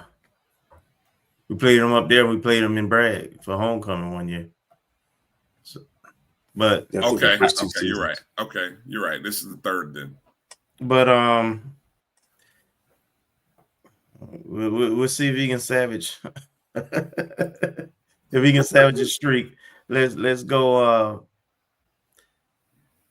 I think it's gonna be a dog fight. So let me go 38-35 FAMU. Damn, that's real close to what I was gonna say. Okay, bold prediction. First 2 offensive drives, FAMU scores touchdowns. Take that, Kelvin. That's for you. That's bold. That's bold. That's bold. That's bold. First 2 offensive possessions, we score touchdowns. I was also going to go a defensive touchdown as well. I'm going defensive touchdown. Ooh. Yeah. Doesn't matter. Scoop and score, INT, something. I'm also going with you on the 38 points. FAMU 38, UAPB 31. Because that's just, we just give up 28 plus a game. I mean, we're in the 30s, so we got to outscore them. They give up points. We give up points. High scoring game. If you see a total in the 50s, 53, take the over, because it's gonna be some points put up. I'll be looking for it somewhere. Take the over. But yeah, FAMU 38, UAPB 31. Yeah, that's what it's gonna be. Ain't no sense in trying to fool yourself. We are what we are at this point, right? Yeah, that's for sure. Be interested to see if any of our nose guards take a penalty on the opening defensive possession. God bless the seasoned Rattler at the 220 Club who wanted Boss Cam man. Donald. Boss man wanted Cam Donald to be Deacon Jones and come with a head slap on the first play. Jump off sides, that was classic. Beat somebody. Beat somebody. He said, you don't have to get a penalty. Just beat somebody. I said, man. I don't know if it works that way, but God help us. If it'd be amazing if it happened. Yeah. So it's supposed to be hot in Pine, is it? I'm looking at Pine Bluff. I would imagine it would be cool given this time of year. Yeah, it's a cold blast supposed to be coming because here. Maybe I'm looking at the wrong city. In Tallahassee, it's supposed to be like in the 30s by Tuesday. Oh God. Low 30s. Okay, it says Saturday for Pine Bluff. It says the high is supposed to be 78, mostly sunny. What are the lows? Give me the Friday and Saturday rundown, Marcus. What does it say? Since you're there. Well, it says tomorrow 77 partly cloudy, Friday 79 partly cloudy, and Friday's mostly sunny, high of 78, and 16% chance of precipitation. And then it drops to 50s on Sunday. Oh, we be gone by then. We won't be there for that. So we getting a warm streak. Look at that for warm Florida weather coming to Arkansas Pine Bluff. Look at that. All right. Man, Sunday here in Tallahassee, it go from 83 to 42. Yeah, boy. Bipolar. Hope y'all got y'all flu shots, or you start taking that what is that emergency? Start taking that zinc and everything now, boy, because I'm telling you, this change of weather is gonna have your nose running. All right, that's gonna do it for tonight's show. Got to thank again, everybody. Make sure to thank Dennis Driscoll, Maya Ellison, Antilla, LivForHoops, aka. And make sure to hit them up. Let them know you appreciate them coming on the show. Again, make sure to check out the Monday night review of the Arkansas Pine Bluff game. Keith, Kelvin, maybe Tashay and Ashley. Hopefully Ashley's feeling better. Maybe Mr. Campbell. I don't know. We'll see. We'll kind of do there. And we'll see what happens. Got a lot to talk about. And go check out the BCSN Pod Zone. Everywhere that you listen to podcasts on the BCSN Pod Zone. Subscribe, download, hit the thumbs up, rate, review, all that good stuff. And, yeah. Let me see. Who's coming on?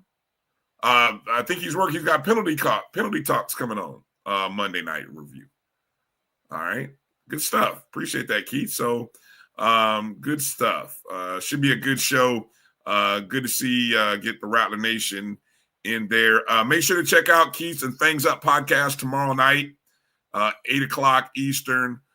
Things Up podcast and the Fang Exchange following at 9, assuming Ashley's feeling well. Maybe it could be just Tashay, but I would imagine if Ashley's not feeling well, maybe she won't do it. But make sure you're following on all social media handles, Fangs Up Podcast, as well as Fang Exchange. All right, guys, do us a favor again. Hit the thumbs up and the like button. Appreciate everybody watching. Appreciate everybody for sharing the show, all that good stuff. For Marcus and Kelvin, I'm Bryan. God bless you. Have a great week. Stay warm. Fangs up. And we'll see you out on these streets. Make sure to holler at Marcus in D.C. When you see him, give him a shout out. And I'll see any of you Rattlers in Arkansas Pine Bluff. Peace out, everybody.